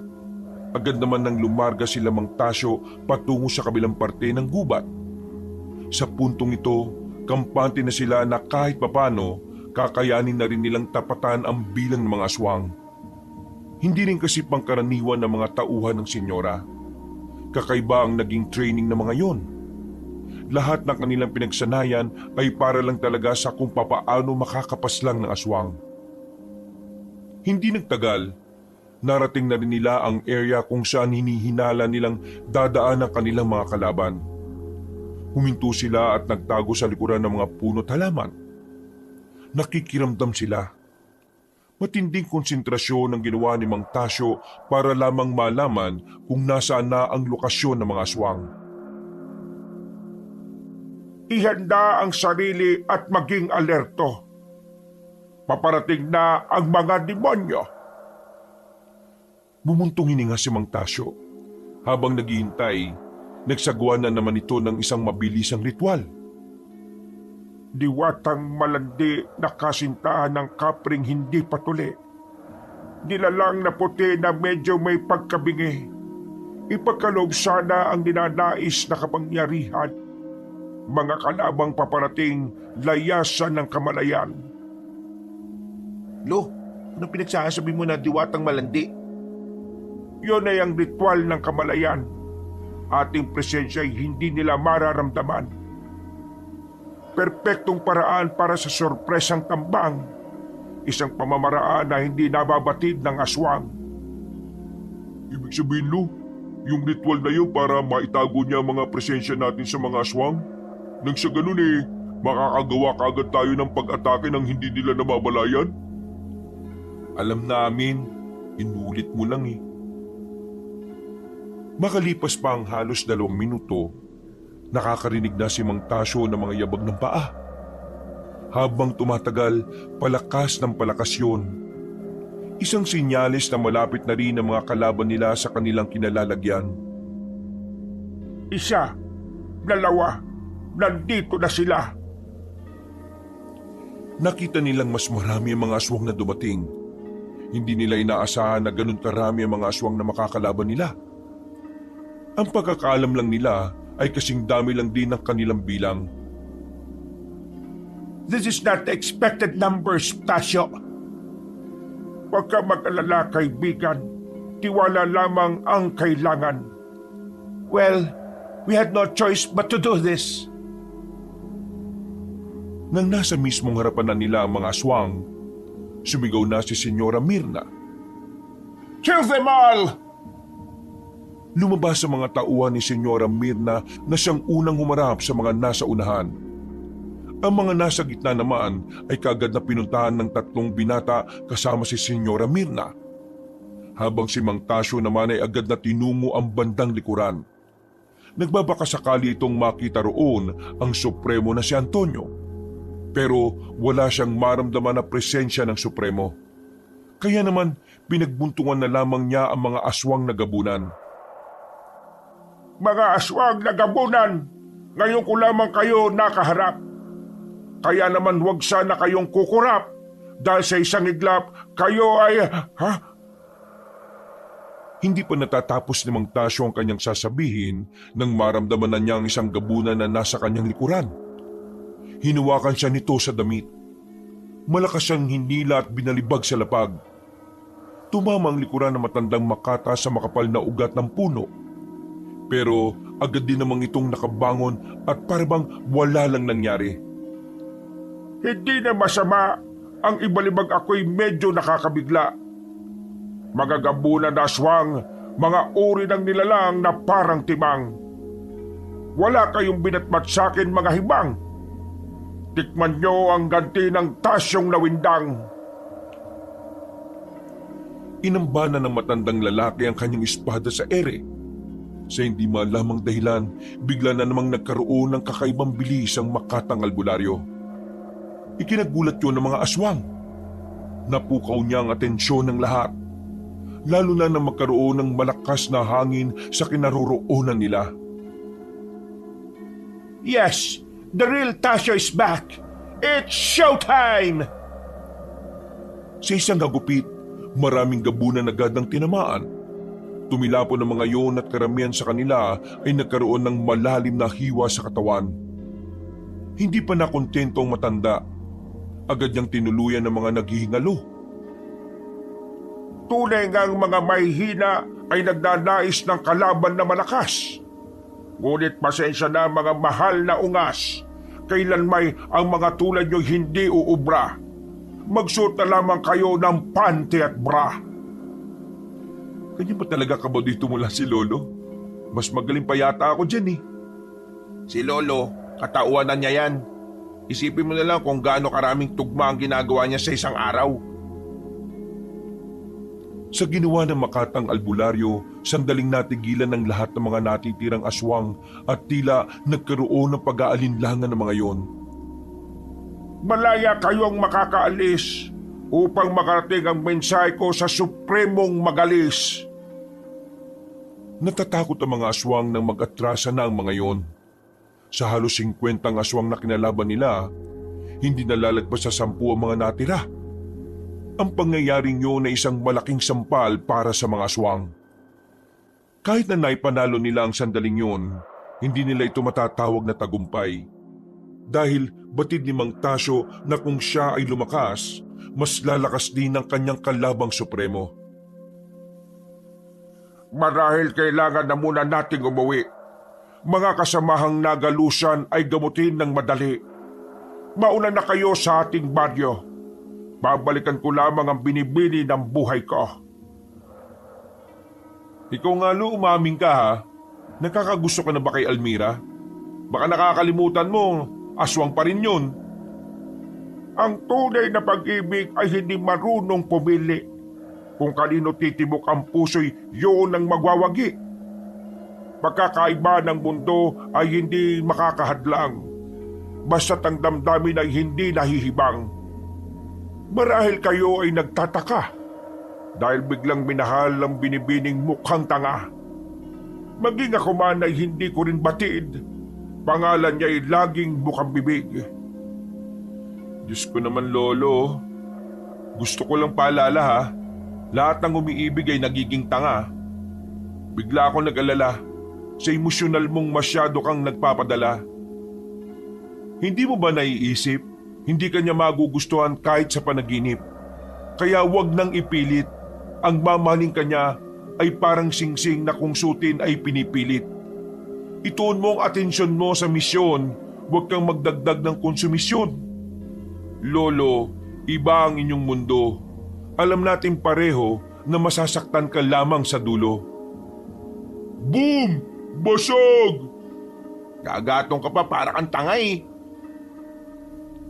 Marahil tama ka sa iyong mga sinabi, Danilo. Ngunit isang bagay lang ang hindi mo naintindihan sa usaping ito. Ang tunay na nagmamahal ay hindi naghihintay ng kapalit. Kaya kong magmahal kahit sa dulo ay masakit. Nauna nang naglakad pali sa matanda. Napapailing na lamang si Danilo. Pakiramdam nito ay nasaktan niya ang damdamin ng kanilang lolo. Ito naman kasi, kinontra mo pa eh. Dapat maintindihan ng lolo natin na kapag ipinagpatuloy niyang nararamdaman niya, mas mahirapan lang siya sa lahat ng bagay. Sa misyon at sa sarili niya.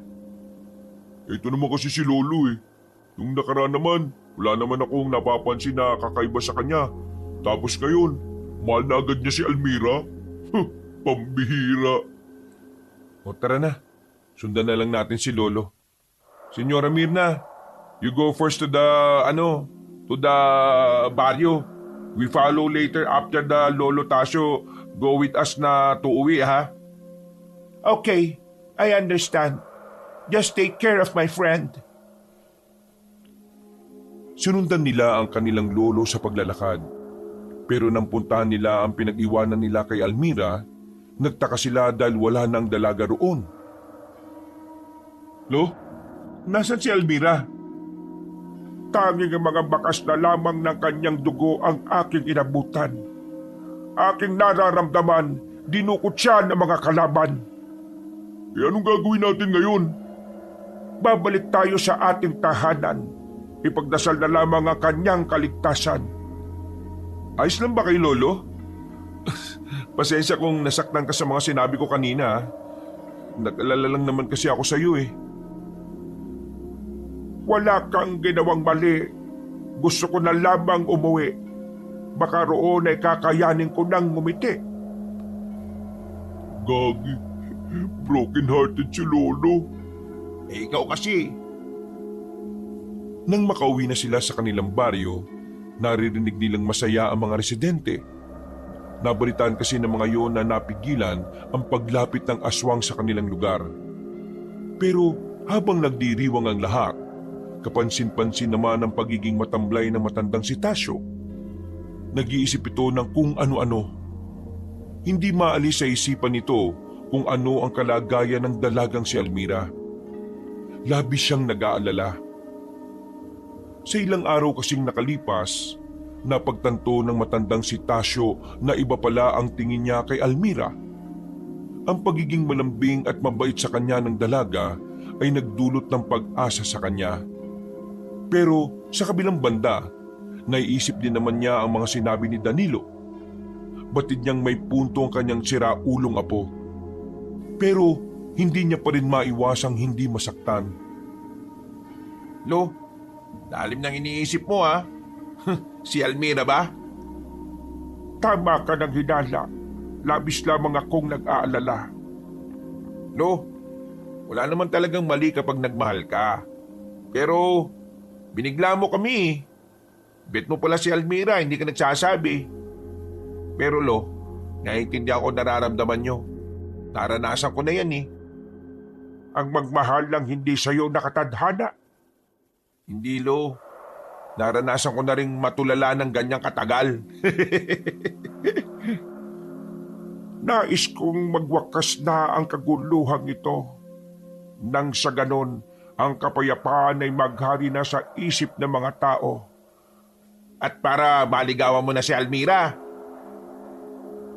Sandaling uminom na muna ng kape si Mang Tasyo habang nakaupo sila sa hagdanan. At para makabalik na siya sa kanyang tunay na tahanan. Isang tahanan kung saan gigising siya ng walang panganib kinaumagahan. Lo, maiba lang ha. Ex mo ba si Senyora Mirna? Ex, Dating nobya. kilabutan ka sa mga lumalabas na salita sa iyong bibig. Turingan na lang namin ay magkapatid. Wala. Natanong ko lang. Parehas kasi kayong parang abno sa pagsasalita eh. Natuwa na lamang si Mang Tasyo sa sinabi ng kanyang apong si Panelo. Matapos ang usapang yun, pumasok na sila sa loob para makapagpahinga. Pero malalim na ang gabi ay nanatili pa ring dilat ang mga mata ng makatang albularyo. Hindi siya mapakali. Hindi siya sanay na wala ang dalaga. Bumangon si Mang Tasyo. Tatayo na sana siya nang makitang bumangon din si Danilo. Sabay silang umupo sa tapat ng pinto. Nagmumuni-muni at nag-uusap ng kung ano-ano. Alam niyo ba, Lo? Mula na makilala ko kayo, parang nagkaroon ng saysay ang buhay ko. Sa amin kasi, takilang palamunin lang ako sa bahay eh. Akala ko noon, sa akin lang naikot ang mundo kaya wala akong pakialam sa iba. Pero nang makilala kita, dito ko natutunan na pahalagahan ng buhay ng iba. Gumana ng maayos ang utak ko. Nabura sa isipan ko na dapat ako lang ang mahalaga. Lo, hindi lang halata pero nagpapasalamat ako kasi nakilala kita. Masaya rin ako nang kayo ay dumating. Akala ko doon walang dadalo kapag ako'y nilibing. Ngayon ay masaya na ako dahil kayo ay kapiling. Ito naman si Lolo, parang namamaalam ni. Apo, ang buhay ay maikli lamang. Walang katiyakan kung nasaan ang hangganan. Kaya habang hindi pa tumitigil ang kamay ng orasan, palagi mong sasabihin ang tunay mong nararamdaman. Matanda na ako, Apo. Alam kong marami na akong nagawang mabuti sa mundo. Kung sakali mang ito na ang huling henerasyon na aking iiwanan, masaya akong mawawala at mamamahinga sa himlayan. Oh, bakit kayo iiyak? Mukha kang tiyanak sa bahay na wasak. Kapag gumiti ka, para kang masiyahing unggoy na may topak. Kung ako'y unggoy, ikaw ay parang tulog na putotoy. Kulubot ang mukha, parang nakasimangot na palaka. Marami ka pang kakaining bigas. Sa payat mong yan, hipan lang kita, baka ikaw ay makalas. Nagulat si Danilo sa mga tugma ng kanyang lolo. Hindi niya kasi inakala na marunong din palang bumanat ng kalokohan ng kanyang lolo Tasyo. Natutunan kong tumugma nang mapaslang ko ang aswang na manunula. Hindi ko maintindihan. Mula nang matalo ko siya sa laban, tila minana ko ang kanyang kakayahan. Akala ko nung una ito isang sumpa. Ngunit napagtanto ko na ang mga salitang may tugma ay isa rin palang biyaya. Inakbayan na lamang ni Danilo ang kanyang lolo. Sinamantala na nila ang pagkakataon na kalmado pa ang lahat. Dahil alam nila na sa mga susunod na araw o baka nga kinabukasan lang, magiging madugo na naman ang labanan kontra sa mga aswang. Sa dami ng napag-usapan na maglolo ay nakaramdam na rin sila ng antok. Kinabukasan paggising nila, puro bangkay ng mga tauhan ni Senyora Mirna ang natagpuan sa ilog na malapit sa kanila. Sa sobrang pag-aalala, agad nilang tinungo ang bahay ng matandang babae. Pagdating nila roon, inabutan nila si Senyora Mirna na sugatan. Mabuti at nakapagtago agad ito bago lumala ang labanan. Anong nangyari kay Bigan? Bakit ka duguan? The Supremo, Si Antonia? he's so dangerous now. Agad nilang inasikaso ang matandang si Mirna. Hindi naman gaanong malala ang mga galos nito pero agad pa rin nilang itong ginamot. Nakakawindang at karumal-dumal ang sinapit ng mga tao ni Senyora Mirna. Kahit isa, walang tinira. Itinapon pa ang ibang bangkay sa ilog. Nakaramdam na naman ng matinding galit si Mang Tasyo. Ngunit sa pagkakataong ito ay kontrolado na niya ang kanyang sarili. Matapos malinis ang bakuran at mailibing ng maayos ang mga kasamahan nilang namatay, dinala si Senyora Mirna sa bahay ni Mang Tasyo. Pansamantala nilang inilagay ang senyora sa sikretong silid ng makatang albularyo. Kailangan mong ipahinga ang iyong mga sugat. Kami ay mag-iingat. Babalik kaming buhay at buo. Kaya naman ay magpagaling ka lang dito. Thank you. Thank you, my friend. Iniwan na nila ang senyora para makapagpahinga ito. Pag-akyat nila sa taas, mababakas na ang kaba sa kanilang muka. Hindi pa nga nila nakikita si Almira. Nalagasan pa sila ng tao. Kahit kasi marami na silang nabawa sa hani ng mga aswang, alam ni Mang Tasyo na napakadali lamang para sa mga kalaban nila ang magparami. Lo, paano natin sila haharapin ngayon? Kulang na tayo sa tao. Wala ka bang espesyal na sandata, Lo? Yung sandatang kayang talunin ang pinuno ng mga aswang? Ito lamang ang espesyal na sandata na aking tinataglay. Ngunit nakakatakot kung ito ay tunay na mabubuhay. Kapangyarihan ng dilim ang siyang sisilay. Kalakasan na hindi na kayang kontrolin ng aking malay. Ibig niyong sabihin, malakas ang espadang yan pero hindi mo basta-basta pwedeng gamitin kasi delikado sa gumagamit? Tama. Tama ang iyong pagkakaunawa. Ano bang mangyayari kapag ginamit mo mismo ang kapangyarihan ng espadang yan? Maaaring ikatutuwa ng mga nilalang na hindi makatawid. Kanilang paglabas ay ituturing nilang biyayang hatid. Sila ay malalakas at mga galit. Ang kanilang tulong ay mayroong kapalit. Kailanman ay hindi sila papayag. Gagamitin ang kanilang kapangyarihan ng hindi ka nagbabayad. Kung kaya't matagal ko itong itinatago, isang lihim na rin na hindi ko kayang isuko. Mas mainam na sigurong wag mo na lang gamitin, Lo. Baka mamaya kung ano pa mangyari sa'yo. Depende sa sitwasyon at depende sa tawag ng desisyon. Isang malalim na buntong hininga na lamang ang nagawa ng matandang si Tasyo. Pumikit siya at dinama ang malamig na hangin na dumadampi sa kanilang balat. Sa isip-isip na matanda, tila yun na yata ang huling sandali na mararamdaman na ang sinseridad ng kalikasan. Saan man tayo dalhin ng ating ipinaglalaban, hiling ko'y hindi maging mailap ang kapayapaan. Kung sakali mang ang Tasyo ay lumisan, mula sa taas ay sana'y may ngiti kayong pagmamasdan. Lo, makapagsalita na naman to, parang namamaalam eh. Gusto niyo ba, Lo, unahan ko na kayo para makaakyat na kayo sa langit? Mukha kasing atat-natat ka na eh.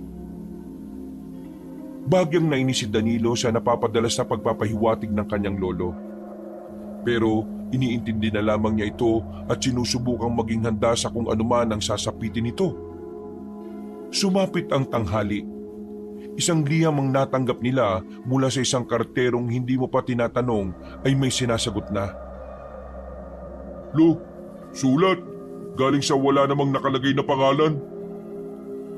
Kailangan mo na yata magbayad ng kuryente, Lo. Pinadalan ka na ng sulat, oh. Ako na magbabasa para sa iyo, Lo. Inagaw ni Danilo ang liham at sinimulan na nitong basahin. Nagsalubong pa ang kilay nito nang malaman kung ano ang nakapaloob doon.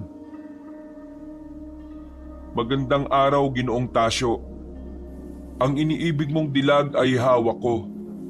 Magtungo ka rito sa bundok ng Moro-Moro. Kung hindi ka tutungo rito, ipapadala ko sa iyo ang kanyang ulo. Tasyo, ang pangit mo. Ha? Yan talaga nakasulat? Oo, tingnan niyo pa. Nanlait pa talaga sa dulo ah. Tahimik lang ang matandang si Tasyo. Malalim ang iniisip nito. Naglalaro sa utak niya na baka isa lamang patibong ang sinasabi ni Antonio sa sulat. Ngunit hindi niya pa rin inaalis sa isip niya na baka hawak nga ng mga ito ang babaeng si Almira. Dakong 2:00, inihanda na rin nila ang lahat ng kanilang kakailanganin. Buo na ang loob ni Mang Tasyo na tumungo sa bundok ng Moro-Moro. Hindi naman kalayuan ang bundok na yon. Ilang oras na lakaran lang naman at mas mapapadali kung dadaan sila sa hanging bridge. Kapansin-pansin ang pagiging seryoso at tahimik na matanda. Kinakabahan tuloy sa kanya ang 3 binata. Pakiramdam ng mga yon, merong paparating na trahedya sa kanila. Bagay na hindi nila maiwasang isipin dahil na rin sa mga pahiwatig na matandang makata. Matapos makapagpananghalian, umalis na rin sila ng baryo. Dala nila ang kani-kanilang mga sandata. Meron din mga anting-anting ang makatang albularyo. Proteksyon sa mga elementong maaring pumuntirya sa kanila sa bundok ng Moro-Moro. Ayaw kasi kay Mang Tasyo, maraming elemento at laman lupa sa lupain na yon na maaring maging isa rin sa hadlang sa kanila. Ayos ka lang ba, Lo? Kanina ko pa napapansin na hindi ka nagsasalita, ah. Alam kong iniisip mo na naman si Almira, pero mas mainam yata kung iisipin mo na lang itong gagawin natin para sa mga tao. Tumangon na lamang si Mang Tasyo at pinagpatuloy na rin nila ang kanilang paglalakad. Hindi alintana ang kanilang mga sugat. Tinahak nila ang daan sa kagubatan. Mga ilang sandali lamang, natanaw na rin nila ang hanging bridge na ang ilalim naman nito ay ang natuyong ilog. Nakarating na yata ako dito dati nung gumala kami ng mga kaklase namin eh. Ang sabi dati sa amin ng tito ng kaklase ko, dati raw na mataas ang tubig sa ilog na ito. Pero nakakapagtaka nga lang daw eh, bigla na lang nawala yung tubig isang umaga. Yun ay dahil sa diwata. Ang mga tao kasi ay maraming maling ginawa. Parusa ang kanilang inabot. Tama lamang yun sa mga taong hindi na marunong matakot. Ah, ganun pala. Di totoo rin pala yung mga diwata. Malamang, aswang nga totoo eh, diwata pa kaya? Tatawid na tayo sa tulay. Ikapit nyo ang inyong mga kamay. At kahit na anong mangyari ay walang hihiwalay. Sakaling may marinig kayong ingay, mata ay huwag ipupungay. Tingin lang sa harapan, ang loob ay tatagan. Ang mga elemento ay gagawa ng paraan upang tayo ay hindi makarating sa paroroonan. Hingang malalim, tandaang mas malakas ang liwanag kaysa dilim. Nang makabuelo at maihanda na ang kanilang sarili, nagsimula na rin silang dumaan sa hanging bridge. Medyo umuuga-uga pa yon dahil matagal-tagal na rin daw ang tulay na yon. Nang nasa gitna na sila ng tulay, may kung anong naririnig na tinig ang 3 binata. Para bang may bumubulong ng hindi naman nila maintindihan. Pinipilit na lamang nilang hindi intindihin ang mga yon, pero mga ilang sandali lamang, nagulat na lamang sila nang biglang lumusot ang paa ni Juanelo. Nataranta ang binata. Mabuti na lamang nakakapit agad ito kay Danilo. Huwag matataranta, huwag magpapalamon sa kaba. Lo, nakakairitan na yung mga naririnig namin. Hindi kami makapag-focus eh. Yan ang gawain ng mga elementong bantay. Kung ikaw ay magpapatangay sa kanilang mga pakulo, malalaglag ka at mababasag ang bungo. Huminga ng malalim ang tatlong binata. Ginawa nila ang lahat para hindi na lamang maintindi pa ang gumugulo sa kanila. Mag-isip kayo ng ibang bagay para hindi nyo sila maisip. Mas nagiging aktibo sila kapag nasa utak natin sila eh. Sinunod ng dalawa ang sinabi ni Danilo. Naging epektibo naman ito kaya ilang sandali lang ay nakarating na rin sila sa kabilang dulo. Nakahinga na rin sila ng maluwag dahil doon. Akala ko talaga, hindi na tayo makakalis sa lintik na tulay na yun.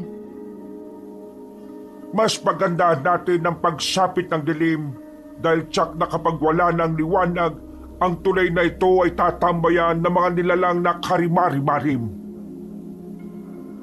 Nauna nang naglakad ang matandang si Mang Tasyo. Hindi pa nila alam ang kanilang dinaraanan, basta't ang sabi lamang ni Antonio sa sulat, hanapin nila ang talampas at naroon ang kuta ng mga aswang.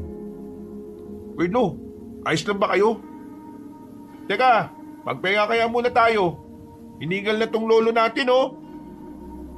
Sinasabi ko na kasing magdala ng tubig para kahit papano matagal kang mahingal. Hindi ito hingal, mga hangal. Ay tila lang nanghihina dahil sa presensyang pambihira. Aking nararamdaman ang kakaibang aura ni Antonio. Ramdam ko siya mula sa malayo. Ibig sabihin, ganun na pala talaga siya kalakas? Mukhang hindi na siya yung gaya ng unang nakalaban nyo, Lo. Magpatuloy na tayo. Mabilis nilang tinahak ang daan para mahanap rin nila ang sinasabing talampas. Nung mga sandaling yun, nagtitindigan na ang kanilang mga balahibo.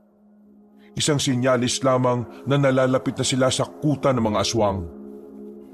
At dakong 3:00 na nga ng hapon, mula sa kanilang kinalalagyan ay naririnig na nila ang mga hiyawan, mga tawanan at parabang merong nagdiriwang doon. Mananatili lamang tayo sa ating kinalalagyan. Hihintaying sumapit ang kadiliman. Habang nakatanaw ay inilabas na lang muna nila ang kanilang pagkain. Sa haba kasi ng kanilang nilakad ay nakaramdam na rin sila ng gutom. Lo, marami ka pa naman baong ritual dyan, di ba? Magagamit mo pa naman yung mga nagamit mo na yun, di ba? Mukha kasing ang dami nung nasa taas oh. Ang ritual na nagamit na ay hindi na ulit magagamit. 10 taon nang hinihintay para mapakinabangan ulit. Ngunit huwag mag-alala aking mga apo. Marami pang alam na ritual ang albularyong si Tasyo. Patanong ko lang, Lo.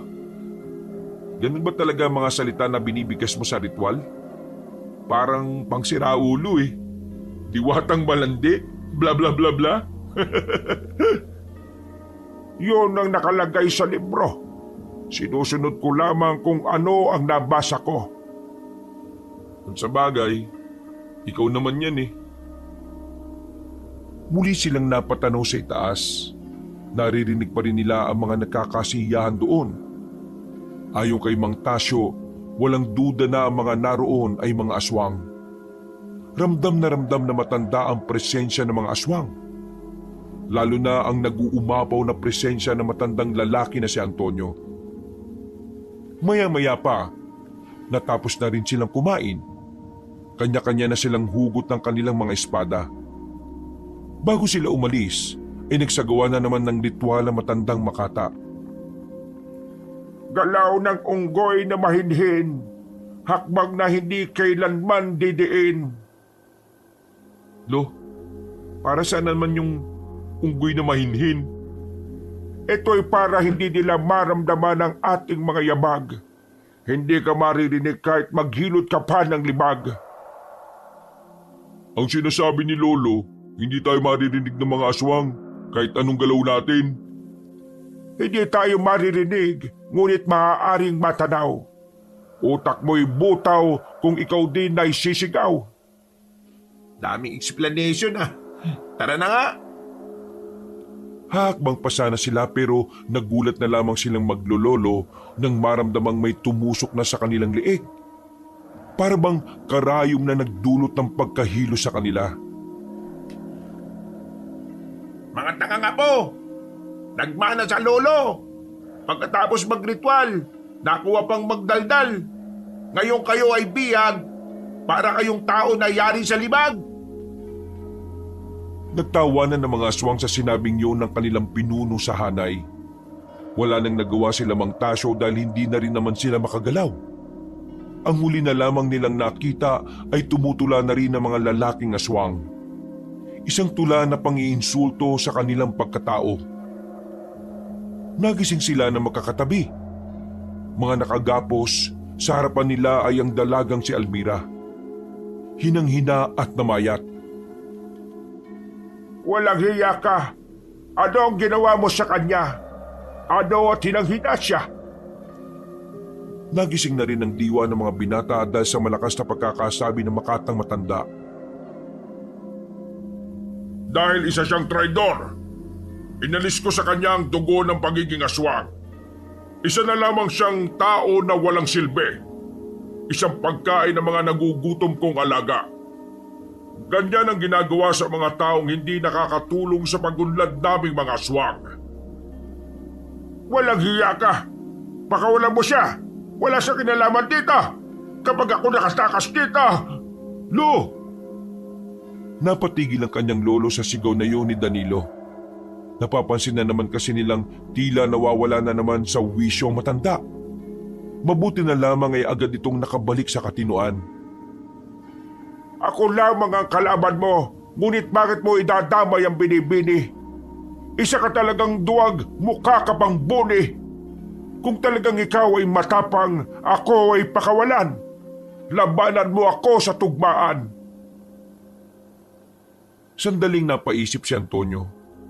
Biglang gumuhit ang nakakalokong ngiti sa mukha nito nang may pumasok na ideya sa utak nito. Lalabanan kita sa tugmaan pero mas maganda, dapat may pusta. Pusta, pusta, mukha ka namang tusta. Kung sino ang unang mapipikon, siya ang talo.